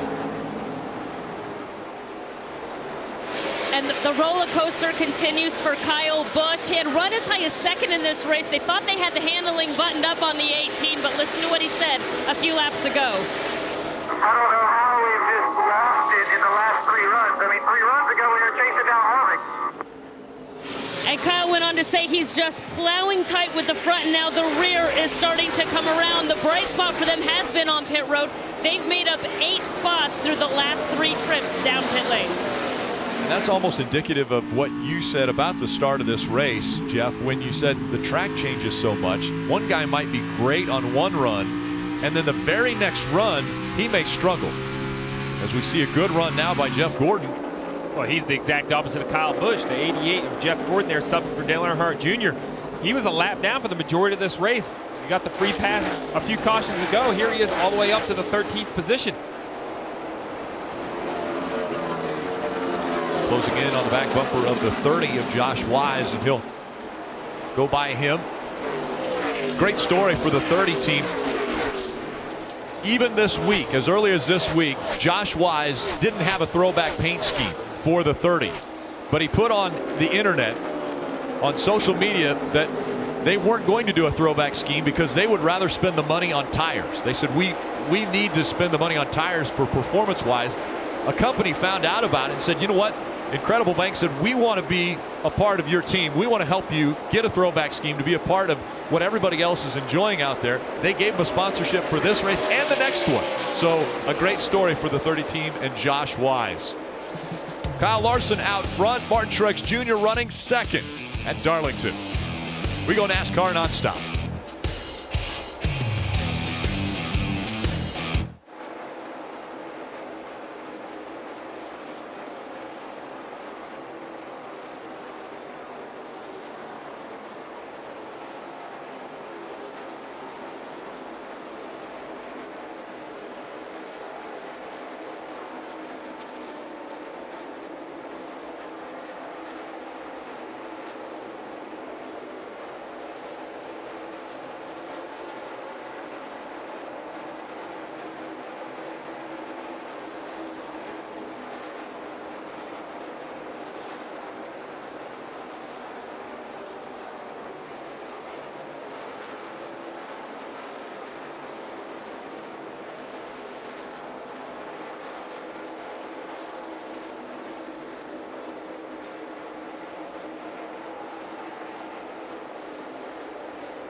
Welcome back to the Bojangles Southern 500. You saw on pit road when Casey Mears was in his pit stall and then leaving a big fire. It was taken care of and put out as Kyle Larson remains up front by about a second in front of Martin Truex Jr. As we take a look at the fight for 30th in points, presented by Sprint, Chris Buescher 13 points ahead of David Reagan, who's 31st, and it's so important for the 30 or that 30th spot for Chris Buescher. He has a win, but he has to be in the top 30 in points to be eligible for the chase. And with that win at Pocono and getting into the top 30 in points, that moved Ryan Newman, after Kyle Larson won, out of the top 16. Sprint's network reliability is now within 1% of Verizon. As we see smoke rolling out from behind Smoke, and that brings the caution out. You know, the 14 report they had cooling issues earlier. Made a couple trips to pit road to try to get the cooling worked out on that 14. We know what the problem is. Here we know what the problem is, and then basically, you know, these engines, he was running 13th. I mean, these engines are designed to run at optimal temperatures. When you overheat them at any point, you can do damage. It sounds like they've had cooling issues most of the night. It finally looks like an engine has expired on the 14 car. And Steve, remember, yes, they've been dealing with those cooling issues all evening long for Tony Stewart. Not the final Darlington run that he wanted, but Smoke will head to the garage area with an engine that has now officially expired. They told him, go as long as you can. Well, it went 317 laps. That's as far as it would go. All right, guys. We've talked about it. Goodness. 49 to go. Yep. Kevin Harvick has recovered from that slow pit stop up to the 5th position. Kyle Larson and Martin Truex have worked their way up to 1st and 2nd. This may not be the final pit stop, but it could be. The teams can go from here on fuel. It comes down to what pit crew can perform. Can the 4 of Kevin Harvick recover? Maybe gain a spot or two. I really believe Kevin Harvick can win it from inside the top 5, but he's going to need some help from his pit crew. Now, obviously, you want to come out with the lead, but if you don't come out with the lead, you may see some games being played at the end of pit road to come out 3rd rather than 2nd, because we've seen all night the inside line is the preferred line when they're launching in the restart zone. So will anyone play games trying to get themselves in that 3rd position? How important is the #1 pit stall, which Kevin Harvick has? Well, it helps. It helps for sure. Not quite as important as other tracks, but they've had more issues inside the pit box just being clean. I think that's their #1 goal. They have that advantage of the #1 stall. They need to be clean inside the box and use that stall, Dave. So what will teams do to try to catch the 42 of Larson? For the 24 of Chase Elliott, he said, I liked it until late in the run. They're going to make a wedge adjustment with those 4 tires and fuel. For the 11 of Denny Hamlin, he says, I'm tight, but the back end is loose, so they'll adjust there. And the 78 of Martin Truex Jr., fresh rubber, hoping that will cure his problems, Marty. Earlier in the race, Kyle Larson, Dave, really good on the long runs. Well, now he seems to be very good on the short run. His car gets a little bit too free the longer they run. Not completely unhappy with it, though. They are going to make a wedge adjustment and put some tape on the grill, trying to tighten up for a longer run. And he said, get all 4 of those tires tight. Make sure we're good on that front. Rick? And the race off pit road. This time, 42 able to hang on to that top spot.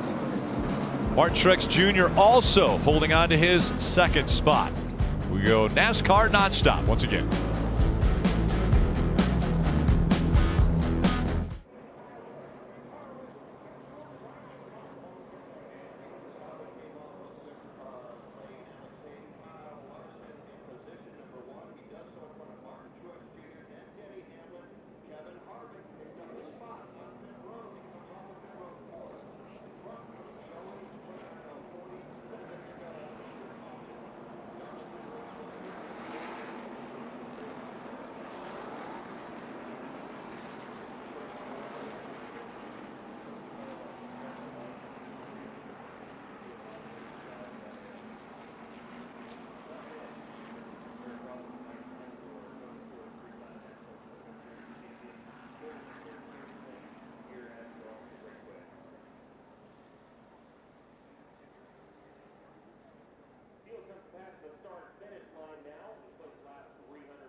tough to tame. It has been exactly that for a few that have bit the dust.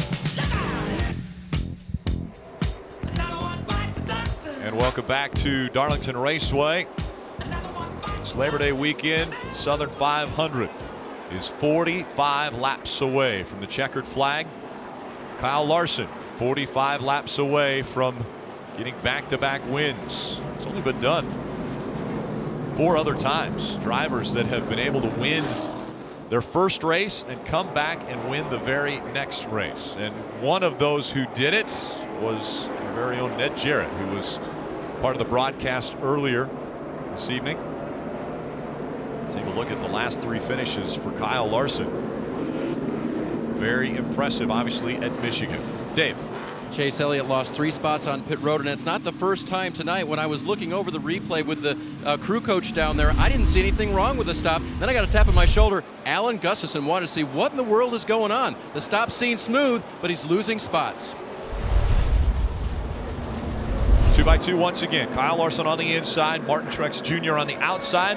Hamlin and Harvick making up row 2 as they come back into the restart zone. 45 laps to go. Green flag back in the air.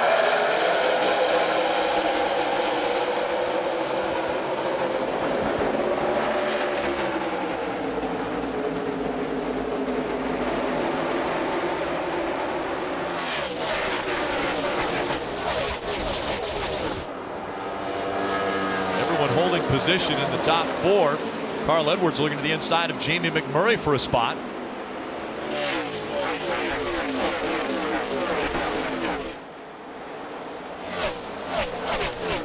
Kyle Larson, Martin Truex Jr., Denny Hamlin, Kevin Harvick, Joey Logano, the top 5. And Truex did a really good job on that restart of being able to maintain second. I think that's as good as you can hope for in that outside lane. And we see Kevin Harvick passing Denny Hamlin. And we'd mentioned before that pit stop that the 4 crew had to help the driver out. They did gain a spot for Kevin Harvick, got him from 5th to 4th on the restart, and he's done his job to get him up to 3rd. 27 smoking quite a bit. I saw Paul Menard have some smoke coming out. We got hit in the left rear. From that car. Lap. You want to try one more lap? They're hoping that they don't cut that left rear down. That's a lot of smoke. As now Joey Logano in the 22 has closed the gap and trying to take over the 11 of Denny Hamlin. 2 different lines for the drivers as they go through 3 and 4. And let's go into the garage and Mike Massaro. And Rick, Tony Stewart had just completed debriefing with Scott Maxim from Hendrick Motorsports Engine Department and your crew chief. Could you guys determine what led to the failure? Yeah, it's well, overheated was the first part of it, and it finally grenaded. I mean, it was 375 degrees on water temperature, but there's a screen in there that's like an outerwear that keeps all the trash from getting into the radiator, and it got separated from its mount, and so all the trash was getting underneath it and then going up in front of the radiator and just kept blocking it. It just kept building water temperature till it finally lost the motor. Earlier in the race, there was a little incident with Brian Scott. Let's go back there. What happened there? He wrecked. Okay, thank you, Tony. All right. And of course, Tony's final Southern 500. Hold on to it. And Lock it looks her down. as though another incident coming out of turn 2, and this time it's Kurt Busch in the 41. And a lot of damage to the back of the 41. He's running 14th, Yeah, Rick, and wow. fantastic. You say a lot of damage. Seems like every end of that race car has made contact with something. I think Paul Menard was in it as well. I thought I saw him driving away from the incident slow. Well, remember, Paul Menard had the smoke coming out from behind that 27 because of tire rub, they thought.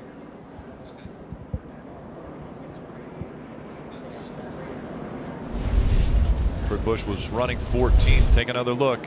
Could the tire have gone away from Paul Menard?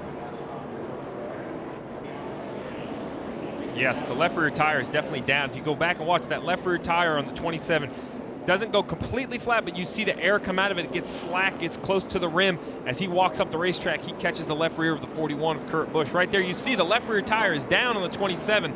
So Paul really had no control of his race car, and unfortunately for Kurt Busch, wrong place at the wrong time for the 41. So that's the 9th caution of the evening. And a Now couple the hard decision hits. is, what do you do, Rick? You've run 5 hard laps on your tires. There's 40 laps to go. If you're Kyle Larson, Martin Truex Jr., Kevin Harvick, it's going to be very difficult to pit from the front 3 positions. But how about 4th through 8th? Maybe Hamlin, Logano, Kenseth Elliott. Will somebody think those little bit fresher tires are important? This is a replay again. Look at the left rear tire of that 27. It starts to get slack right here. You'll see it just loses a little bit of air. You see that white Goodyear lettering kind of scrunch up on it as it goes down towards the racetrack right there. That's the air coming out of that tire, and Paul Menard loses control of his race car. Up the racetrack he goes, catches the 41 of Kurt Busch. Yeah, I think one thing, talking about these pit stops, you got guys in the chase racing to try to get in the chase. You got Austin Dillon back in 14th. We talked about Chris Busch and what he's trying to do. He's in 16th. These guys have nothing to lose by pitting, but Jamie McMurray in 8th, Ryan Newman in 10th. I think that's the hardest call because remember, they need you said it, every spot is a point. Every spot is a point. Do you pit? Do you not pit? Tough call for these guys in those positions. Again, Chase Elliott running 7th, Jamie McMurray 8th, Ryan Newman 10th. All the drivers either above them or in between have won already and will be in the chase because of the wins that they have. And here's the decisions right here. Pit road is open. It doesn't look like Kyle Larson's going to come. No, he does. He comes off the bank in 5 laps on his tires, and Kyle Larson decides he needs new Goodyear Eagles. Dave? The 11 of Denny Hamlin is on pit road. He says the balance is not terrible, but I need better speed on the restarts. They'll adjust for that. As for the 78, they learned from earlier tonight. Cole Prince said we're going to do just what we did on that other short run earlier, Marty.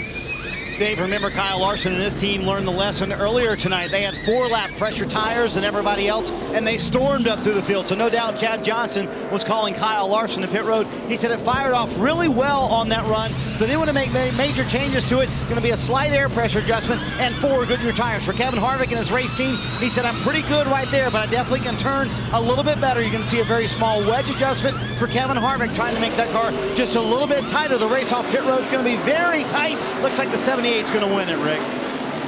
Martin Truex Jr. might have won the race off of pit road, but 2 drivers stayed out. Ryan Newman and Brad Keselowski stayed out.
once again, welcome back to Darlington Raceway and this throwback weekend for the Bojangles Southern 500.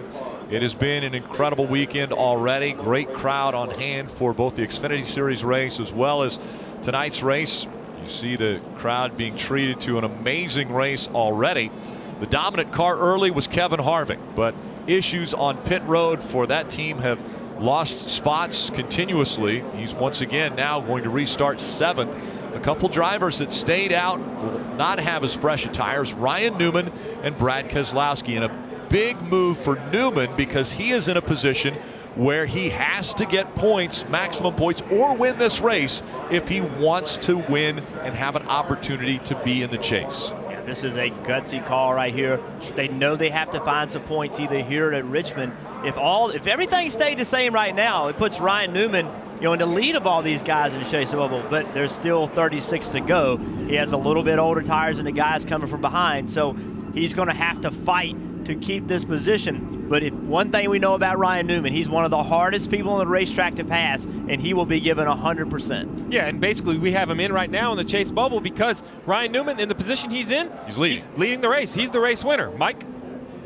And Kurt Busch has just left the care center, guys. What happened? I don't know. I hadn't seen a replay of it yet. You guys got a replay? Got the board there. Just not enough give, too much take. For me, we had a tough night. We were trying to get the loose and the tight balanced out. And, he's just sideways. And he just pushed too hard. And that's what happens when I didn't give him enough room. He overdrove. I was right there on the limit. And it's the end of our night. Just a tough night for all of the hard work that goes into it. All these races come down to these restarts at the end. There's no such thing as a long green flag run anymore, and you got to be ready and battle on these restarts. Problem is everybody's got good give and take early in the race. Nobody has give and take at the end. Thank you for your time. Thank you. Appreciate it. Yeah, and when you get interviewed as a driver and you got in a wreck, you really don't know what happened. He couldn't see the left rear was flat on that, didn't see it on the replay, so he just wasn't aware that the left rear was down. All right, guys, let's talk strategy as we go now. Under 43 to go, brought to you by Smithfield Foods. Obviously, it's going to be a great finish. Well, it all starts with restarts. We have two cars that stayed out on old tires, a bunch of fresh tires behind them, so the restarts are important. But after you get restarted, you have to weigh that balance, Jeff. Yeah, you do. You have to be patient a little bit because this racetrack requires you to. But if you're not aggressive enough, you're not going to go to the front, and you're not going to stay in the front where some of these guys have positioned themselves. How will the little older tires do now? As Ryan Newman on the inside, Brad Keselowski on the outside. Didn't come to pit road under this most recent caution. Into the restart zone they go. Newman spinning his tires on the inside, as does Brad Keselowski. And Martin Truex Jr. is going to take the inside line and try to take the lead away as they go through 1 and 2. And Kevin Harvick made it 3 wide back there as we have a car smoking back farther in the pack. Looks like the 19 of Carl Edwards. Some damage to the left front. And he's got tire rub on the left front, so Carl Edwards going to have to come to pit road just as the green flag came out. We talk patience versus aggression. There's very few patience for Kevin Harvick, and aggressive moving 1 and 2 and continues to try to pass on the exit of 4. Newman able to get up front once again as he was able to take the spot back. 78 not able to make that pass. Murray battling. Talking about patience, aggression. Here's a guy that cannot afford a bad run. At the same time, with Newman out front leading, Jamie Murray has got to push a little bit. McMurray, Chase Elliott, drivers that are fighting for points tonight, as well as Austin Dillon, all on the lead lap, all in the top 15. Ryan Newman running for a win at Darlington. Right now, Martin Truex Jr. continues to try to work by that 31 of Ryan Newman. He knows that he needs to try to get clear of him because you see back there, Kevin Harvick swings to the bottom of the racetrack and passes the 42 of Kyle Larson to put himself in the 4th position. Kevin Harvick has led 213 laps tonight. He feels this was his type of race, his race to win. A couple miscues on pit road have cost this 4 car. Trying to fight back as Martin Truex Jr. looks to the inside of the 31. Hard to pull this pass off. We've seen it all night long. That outside gets a good run coming off of turn 4. They rocket down the backstretch and into 3. both just clipping that apron as they got into 3. And this is how Ryan Newman has made his career, being aggressive with pit strategy, using older tires. Remember, he's on older tires than Martin Truex and holding him off for the lead. And what have we said numerous times about Ryan Newman? He's one of the toughest guys on the track to pass. I'll go ahead and give him the toughest. I really believe Ryan Newman does a great job of not making mistakes, being difficult to pass, protecting his position. You said it a little while ago. Ryan Newman is doing a great job of leading this race. I think that he's holding Truex up a little bit, but those guys behind him, Keselowski and Harvick, they're coming, so these guys got to get this sorted out. A big move for the lead. Here comes Martin Truex Jr. for the lead. He'll take it away from Ryan Newman. He stays down on the lower part of the track, but he'll hold on to the top spot. Now with the fresh air out in front of him, Martin Truex Jr. leading the Southern 500.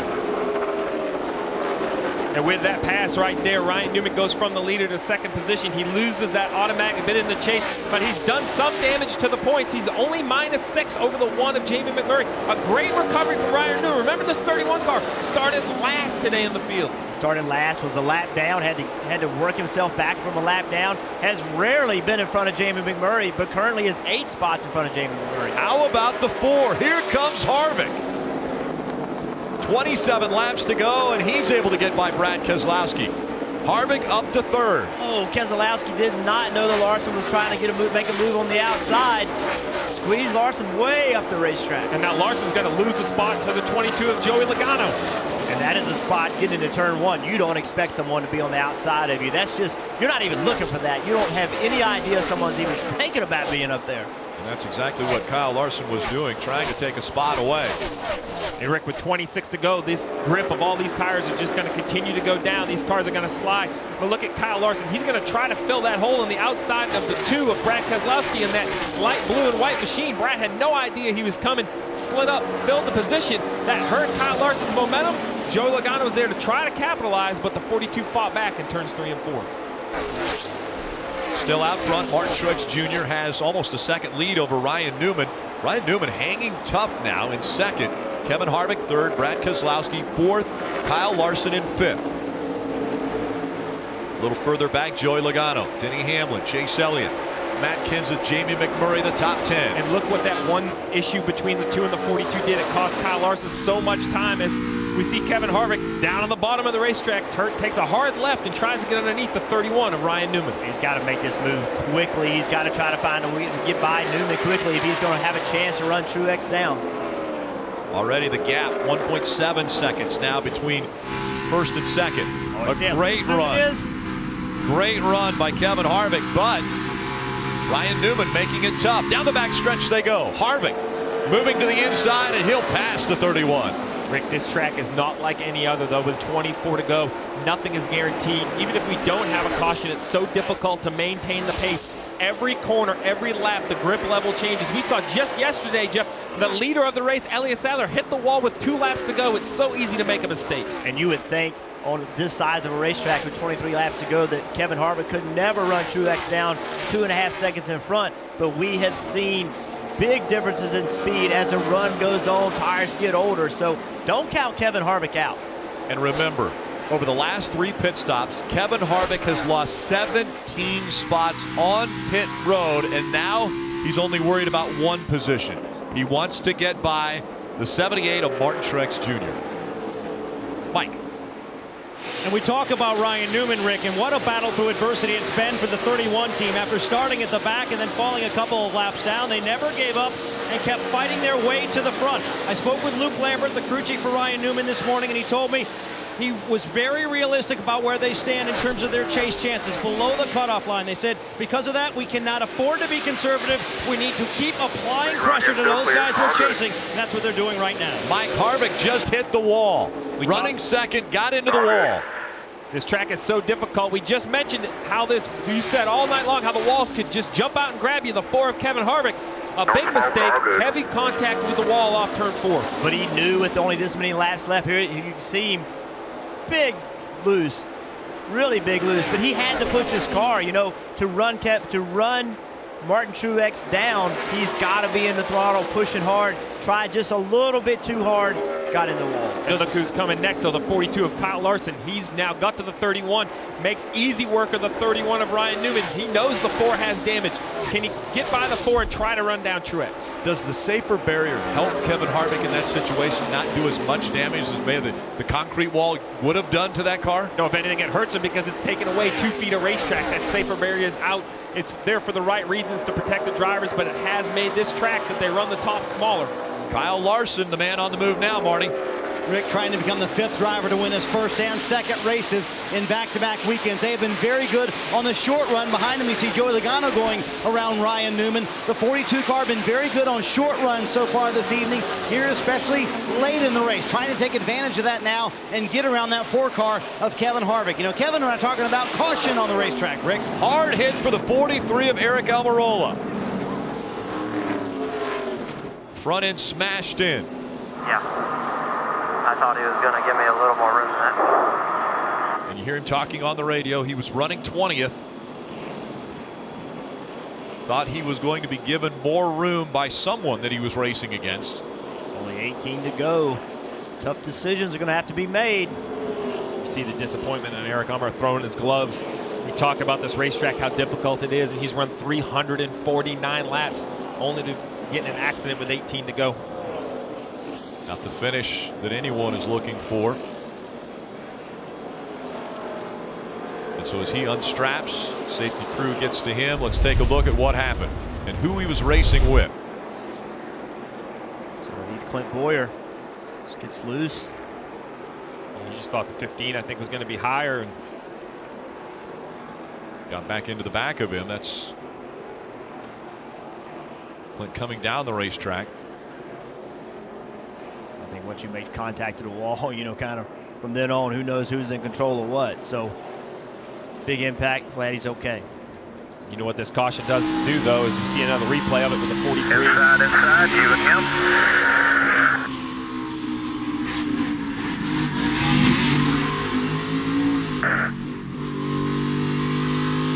All clear. All clear. All clear. I'll tell you what it does. It puts us in position to who's going to come to pit road now. Well, they're all going to come, Rick. I think it just goes right back to the pit stops again, right back to the pit crews with 16 laps on their tires. All the leaders will be coming to pit road, and here they turn off the banking in 3 and 4. They're entering the pit road. Dave. Martin Truex said on the radio, well, it was too good to be true. Now it's up to his pit crew, which has had a good night so far. Doesn't need any changes to the race car. It's obviously good. Dave, Brad Keselowski in the 8th position has himself in a spot to get in the top 5 here. Penske hasn't won here since 1975. You would love to do a little bit better than that. They fought back from 2 loose wheels today for Brad Keselowski and his team to find themselves in the position. The car a little bit too free for Brad. 4 fresh Goodyear tires. On the bottom of your screen, Kyle Larson said he started too tight at the beginning of that run. Quarter round of wedge in the right rear to loosen it up. For Kevin Harvick's team, Rodney Childers told the guys, you got to believe in yourself. You can do this on this stop. They've had 3 bad pit stops tonight. Not a bad one now for Kevin Harvick, though. They pull away that right front fender and put a little more turn in the race car, Rick. Kevin Harvick coming off the pit road, looked like in the top 3. Martin Truex Jr., another good stop.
Under the lights, less than 15 laps to go in the Southern 500 from Darlington Raceway.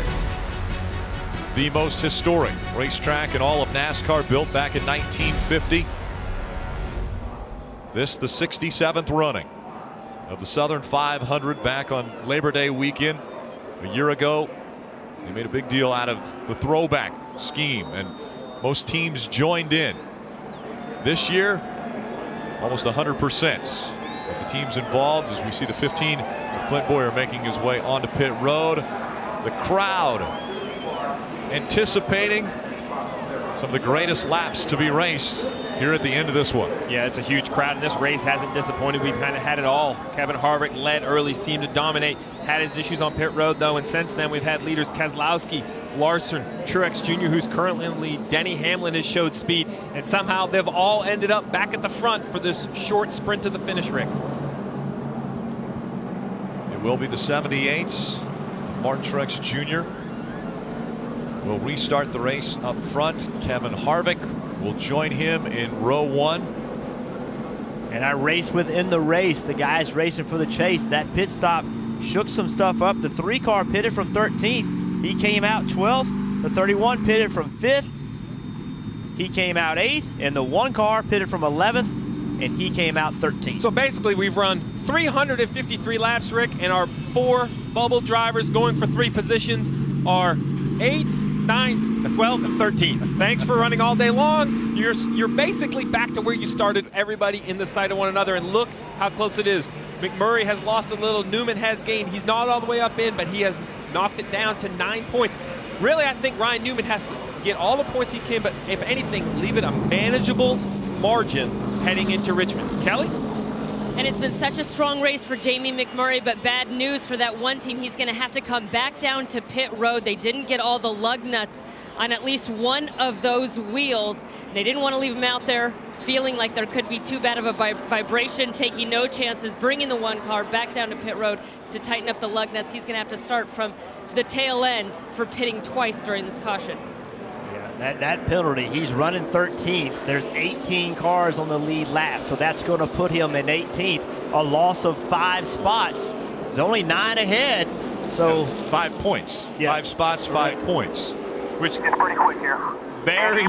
Let me say thank you to NASCAR for changing that point system a few years ago. It used to be very complicated. 5 for certain positions, 4 for other positions. They said, you know what, let's make it simple. Every position's a point. We talk about NASCAR being a team sport. This is what we're talking about.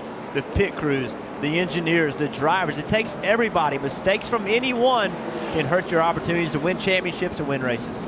You mentioned pit crews and engineers. Furniture Row Racing won in 2011 the Southern 500 with Regan Smith driving. Current crew chief Cole Pern is the only one of the 4 remaining crew members from that team. He was an engineer at the time, now a crew chief for the 78 team. Well, the 78 is going to try to use the lead position to control this restart, but outside that front row, Kevin Harvick has worked himself all the way back up to position to win the race. And then look at row 2. You have Kyle Larson, last week's winner, still in position to win this race tonight. Joining 4 others that have been able to do that after getting their first win. As we look back through the rows, getting ready for the restart. May not be the final one. 12 laps to go. Martin Truex Jr. has chosen the inside line. Good restart. Kevin Harvick on the outside, trying to hang on to second. Here comes the 42 of Kyle Larson. Can he clear the 4 as they come out of turn 2, all the way to the bottom of the racetrack? And he does. He takes second away. Now he'll set his sights on that 78 of Martin Truex Jr. Both go down low. Kevin Harvick wants to go where they are not. He goes up high, trying to take second back again on the high side. He'll do it. What a move. We've seen Kevin Harvick on the bottom of the racetrack almost most of the night. Jumps to the outside to get to the second spot. And clears and leaves the 42 as he tries to run down the 78, that blue car of Martin Truex Jr. Martin Truex Jr. has been out front 17 laps. 2 times he's been in front of the field. Kevin Harvick was out front for 214 laps, and now with just under 11 laps to go, 10 to go now for Martin Truex Jr. He's going to try to hang on. And the leaders right there ran the fastest laps of the night, Rick. Under 28 seconds for Martin Truex Jr. on that last lap. Covering 1.33 miles in under 28 seconds. And the gap closing. Martin Truex Jr., Kevin Harvick, 1 and 2. Now, 9 laps to go. And Harvick matched Martin Truex's lap time on that lap. They were dead equal first and second.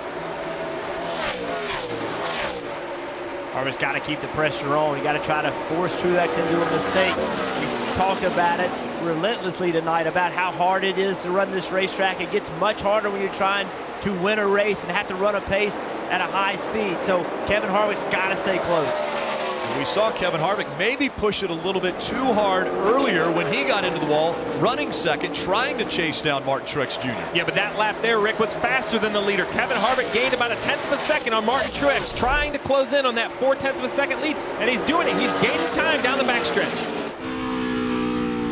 We'll try to run a little different line. That high line right up against the wall for Kevin Harvick, and loses a little ground on the 78. Can he make it back?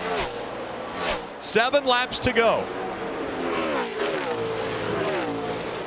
The lap times these two drivers are trying to run, there's just no room for error. So close to the wall, both ends of the racetrack. And you both mentioned it, you've got to catch them before you can pass them. And that's what Kevin Harvick's trying to do. Get to that back bumper. I honestly think this is what Kevin Harvick wants to see. He wants to see Martin Truex move up the racetrack because he's been on the bottom all night long. And I think Truex is watching his mirror, seeing Harvick go to the top, and that's moved him to the top. But I think if Harvick had his choice, he would want to run the bottom of the racetrack. We've talked all night about racing the racetrack, being patient, the lady in black, how difficult Darlington is, and this is what these two drivers have done for 361 laps. Now there's 6 laps to go, coming to 5 laps to go. Now you're racing your competitor. You still have to be mindful of the racetrack. All right, give me 5 more, buddy. You hear right there, 5 more. That's all Martin Truex needs to win the Southern 500. Truex was about 1/10 faster than Harvick that lap. What a feather in the cap it would be for Martin Truex Jr. to be able to win one of the crown jewels of NASCAR. Kevin Harvick still 0.6 of a second back. Well, you mentioned the crown jewels, though, Rick. Martin Truex Jr., heartbroken second in the Daytona 500, responds back by dominating the 600. Here he is, and another crown jewel of NASCAR, the Southern 500. But Martin Truex has been plagued with issues this year. Fast race cars, but small mistakes and small issues have cost them. Can they close it out with 4 to go? There have been some emotional wins for Martin Truex Jr., but the emotions might be at their highest if he's able to hang on and hold off the charge of the 4 of Kevin Harvick. This time by 3 laps to go. Just a little bit faster than Harvick that lap again. Making a statement as we close in on the chase with 3 to go. Why this isn't a standard 1.5 mile track. It's the last high-speed track before the chase. Truex, Harvick, Larson, the top 3 cars, all putting themselves out there as championship contenders. And Martin Truex Jr. has been so good on all different types of tracks. In the 2016 season, 2 more times around at Darlington. His lead increasing over Kevin Harvick. Nothing's over yet, though. We saw yesterday on this lap, the race leader made contact with the wall. Martin Truex clean through 1 and 2. Truex Jr., as you mentioned earlier, dominated at Charlotte, leading almost all of the laps. White flag right here, white flag. 1 lap to go, sponsored by Credit One Bank. Martin Truex Jr., the 36-year-old out of Marietta, New Jersey, down the backstretch for the final time. Has almost a second lead over Kevin Harvick. All right, clear. looking to win the biggest race of his life as he comes back on the front stretch. Martin Truex Jr. will win the Southern 500.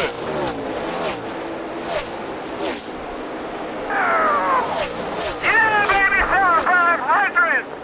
Yeah. Unreal, man. Thank you. Hard to get, buddy. That's unbelievable. Good job, bud. Oh, yeah! Freaking awesome! Pit crew, buddy! Freaking awesome, guys! The sponsor he's going to take with him to victory lane, Auto Owners Insurance, the 100th anniversary.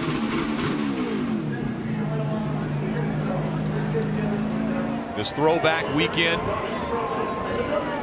there's been big wins for Martin Truex Jr. in his racing career, but none bigger than winning the Bojangles Southern 500 at Darlington.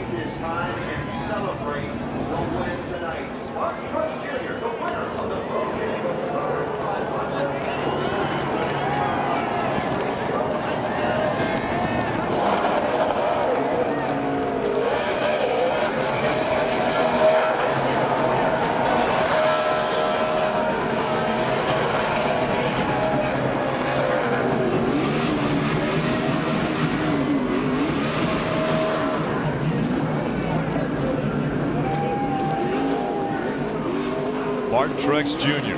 celebrating at Darlington. This moment presented by Sunoco, fueling victories all season long.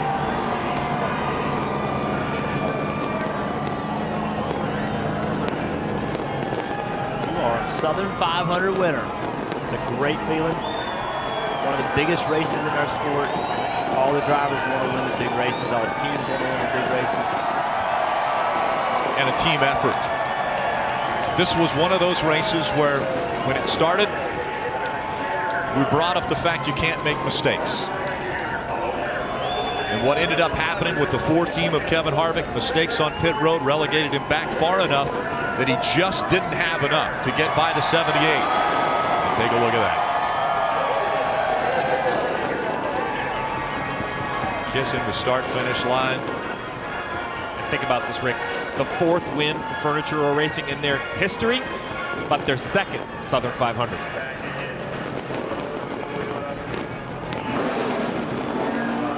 Fireworks overhead. And Martin Truex Jr. put on a show on the racing surface tonight.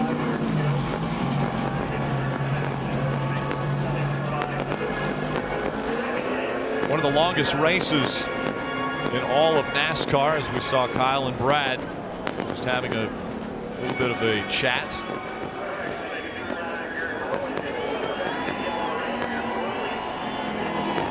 It was well worth the wait for Martin Truex Jr. After he led 28 laps. Didn't lead the most. As a matter of fact, 3 drivers led more laps than he did tonight. But in the end, it was everything coming together for the team on pit road, not making mistakes once they had got the track position, and then Martin Truex Jr. with a great restart at the end to be able to hold off Kevin Harvick. And Rick, I love this old school celebration. Before burnouts, you used to just do a simple victory lap with the checkered flag out the window. Martin Truex Jr. bringing it back kind of old school for the throwback night. A simple lap around the racetrack, showing his appreciation to these great fans that filled this place up.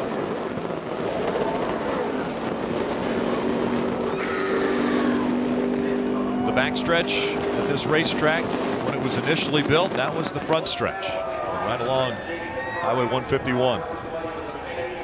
And now, the 78 team will join their driver, Martin Truex Jr., in victory lane. One of the most coveted wins in all of NASCAR. Winning the Southern 500, and that's exactly what Martin Truex Jr. is celebrating right now. We'll celebrate with him when we return.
Anybody that races in NASCAR wants to win at the Crown Jewels. And winning the Coca-Cola 600 at Charlotte in dominating fashion. A very emotional win for Martin Truex Jr. earlier this year. Sherry Pollock's his longtime girlfriend. Able to celebrate with him there, and then this big win. The Southern 500. Let's let him out of the car. Dave?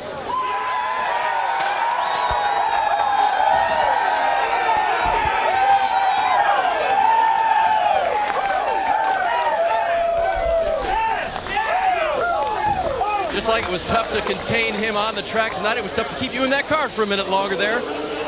What an incredible win. A Southern 500 for you, Martin. Oh my God, this is just, this is unbelievable. So many people to thank, obviously. I've always loved this racetrack. I've led a lot of laps here in my career, and I feel like just something always happened, and just so proud to get to victory lane with this group. The pit crew was flawless tonight. They want us to race. They took a lot of heat from last week, what happened with and glad he's not riding home with me. He'd be waiting a while. But just a big weekend for us. You know, we've had a terrible string of bad luck. We've had super fast race cars, auto owners insurance. You know, this is our second race with us, one more with us this year, and really excited for them.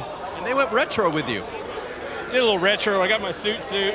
This is something here that's really special to us. I ran this wheel today, and it's real special to take that thing to victory lane. So we do a lot with our foundation for ovarian and pediatric cancer, and it's awareness month for both of those diseases. So a big day for us there, but just can't say enough about this team and Barney Visser and everybody at Toyota and TRD. The engines have been unbelievable this year, and you know, Bass Pro Shops and Furniture Row and Denver Mattress and everybody that's made this possible.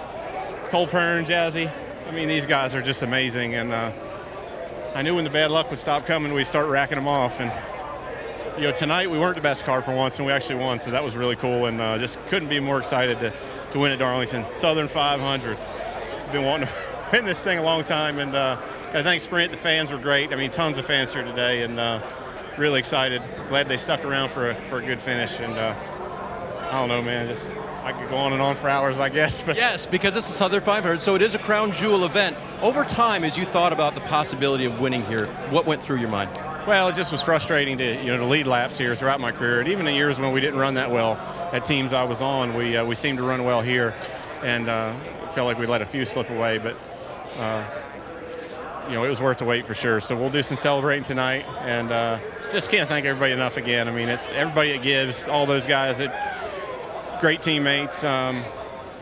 Just so many people that I need to thank. The pit crew, man, I can't say it enough. I mean, what a job they did tonight. Appreciate them. Thank the whole team for recovery from last week. You finished 20th at Michigan. Big time for this team tonight. Yeah, it's huge. I mean, with the chase coming, I mean, get that confidence up, get another win, in the pocket, and that's huge for us. It really is. So, a lot of people have been giving us a lot of heat about not finishing races and a lot of things happening. A lot of them have been out of our control, and pit crew's done a great job. But they did stumble last week, and this is a heck of a way to make it up. So as I talk to Cole, as I see you here, I got to believe the confidence and the momentum are at an all-time high for your group.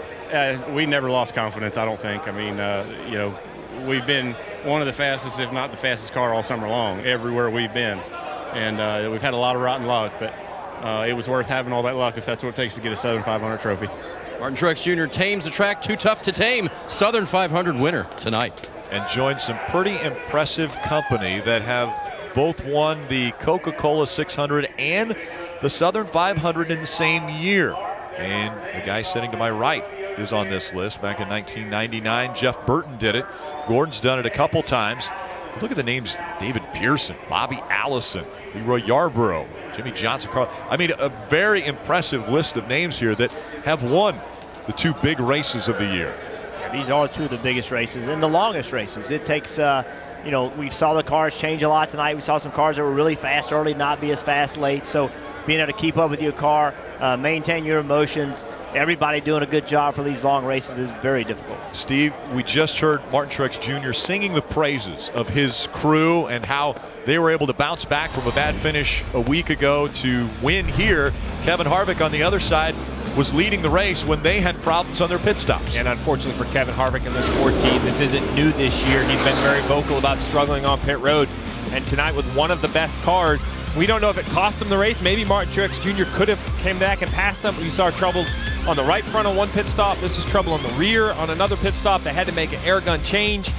Just too many mistakes at too difficult of a race for Kevin Harvick to overcome. You see right here, just too many spots. -4, -11, while they rebounded later in the race. Those two poor stops in the middle, stages of this race really cost Kevin Harvick the track position he needed so much.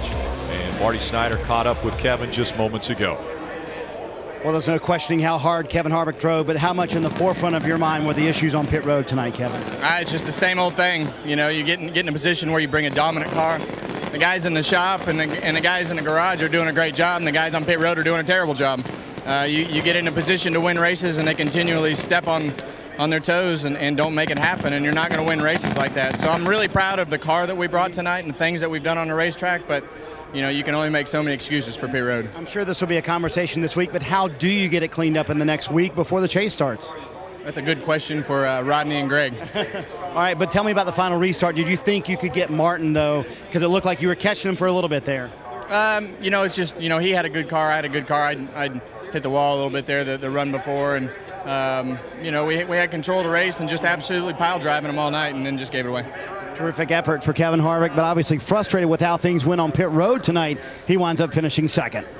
Yeah, difficult, Marty, for Kevin Harvick, who said we had a dominant car. And I mean, if you're going to point fingers, you've got to look at the situation that he was in. He had a dominant car, was leading the race, and on pit road they had issues. Yeah, and I don't have a problem with those comments because I feel they were factual. I don't think he was animated. I don't think he made them up. I think he painted a very clear picture that the 4 car has had dominant cars. 23 times he has finished second since joining Stewart-Haas Racing.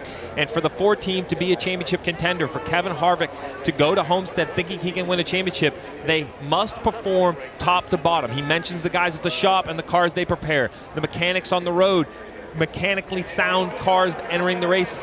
Pit stops are not easy. I don't want to make it sound like anyone can go do them. They're very difficult, but so isn't driving. So isn't setting a race car up. So isn't every facet of the race team. And right now, the pit crew seems to be the weakness on this 4 car. You just don't have that many opportunities in your career to have dominant cars. When you have those dominant cars, you have to take advantage of them, especially in the Southern 500. These big races, you mentioned it, you're going to the chase. It's championship winning time starting next week, in my eyes, this week. Richmond, that gets it started. That gets the momentum going. So not only did you lose one of the biggest races of the year, you also go into the chase without the momentum you want. Did this race even happen for these bubble drivers? Oh, it happened because Jamie McMurray is now on the hot seat. Ryan Newman only has to gain 7 points. Jeff, we have both had to do this. How is Richmond and the upcoming weekend going to be for those 4 drivers? It's terrible. Listen. Ryan Newman cut that lead of Jamie Murray's in about half. That's what he did. So now, all week long, Friday night before the Richmond race, I don't care what they're saying. They're all nervous because you have worked the entire year to get to this point, and now you're going to go to Richmond. One race, one mistake, one bad pit stop, get into the wall, and you're out of the championship battle. Every point is a position on the racetrack. It's time now for the NASCAR America post-race show with Chris Devoda, Dale Jarrett, and Kyle Petty. This copyrighted telecast may not be reproduced, retransmitted, or used in any form without the authorized written consent of NASCAR Broadcasting. NASCAR would like to thank all of our fans for your support, and we hope you enjoy today's broadcast.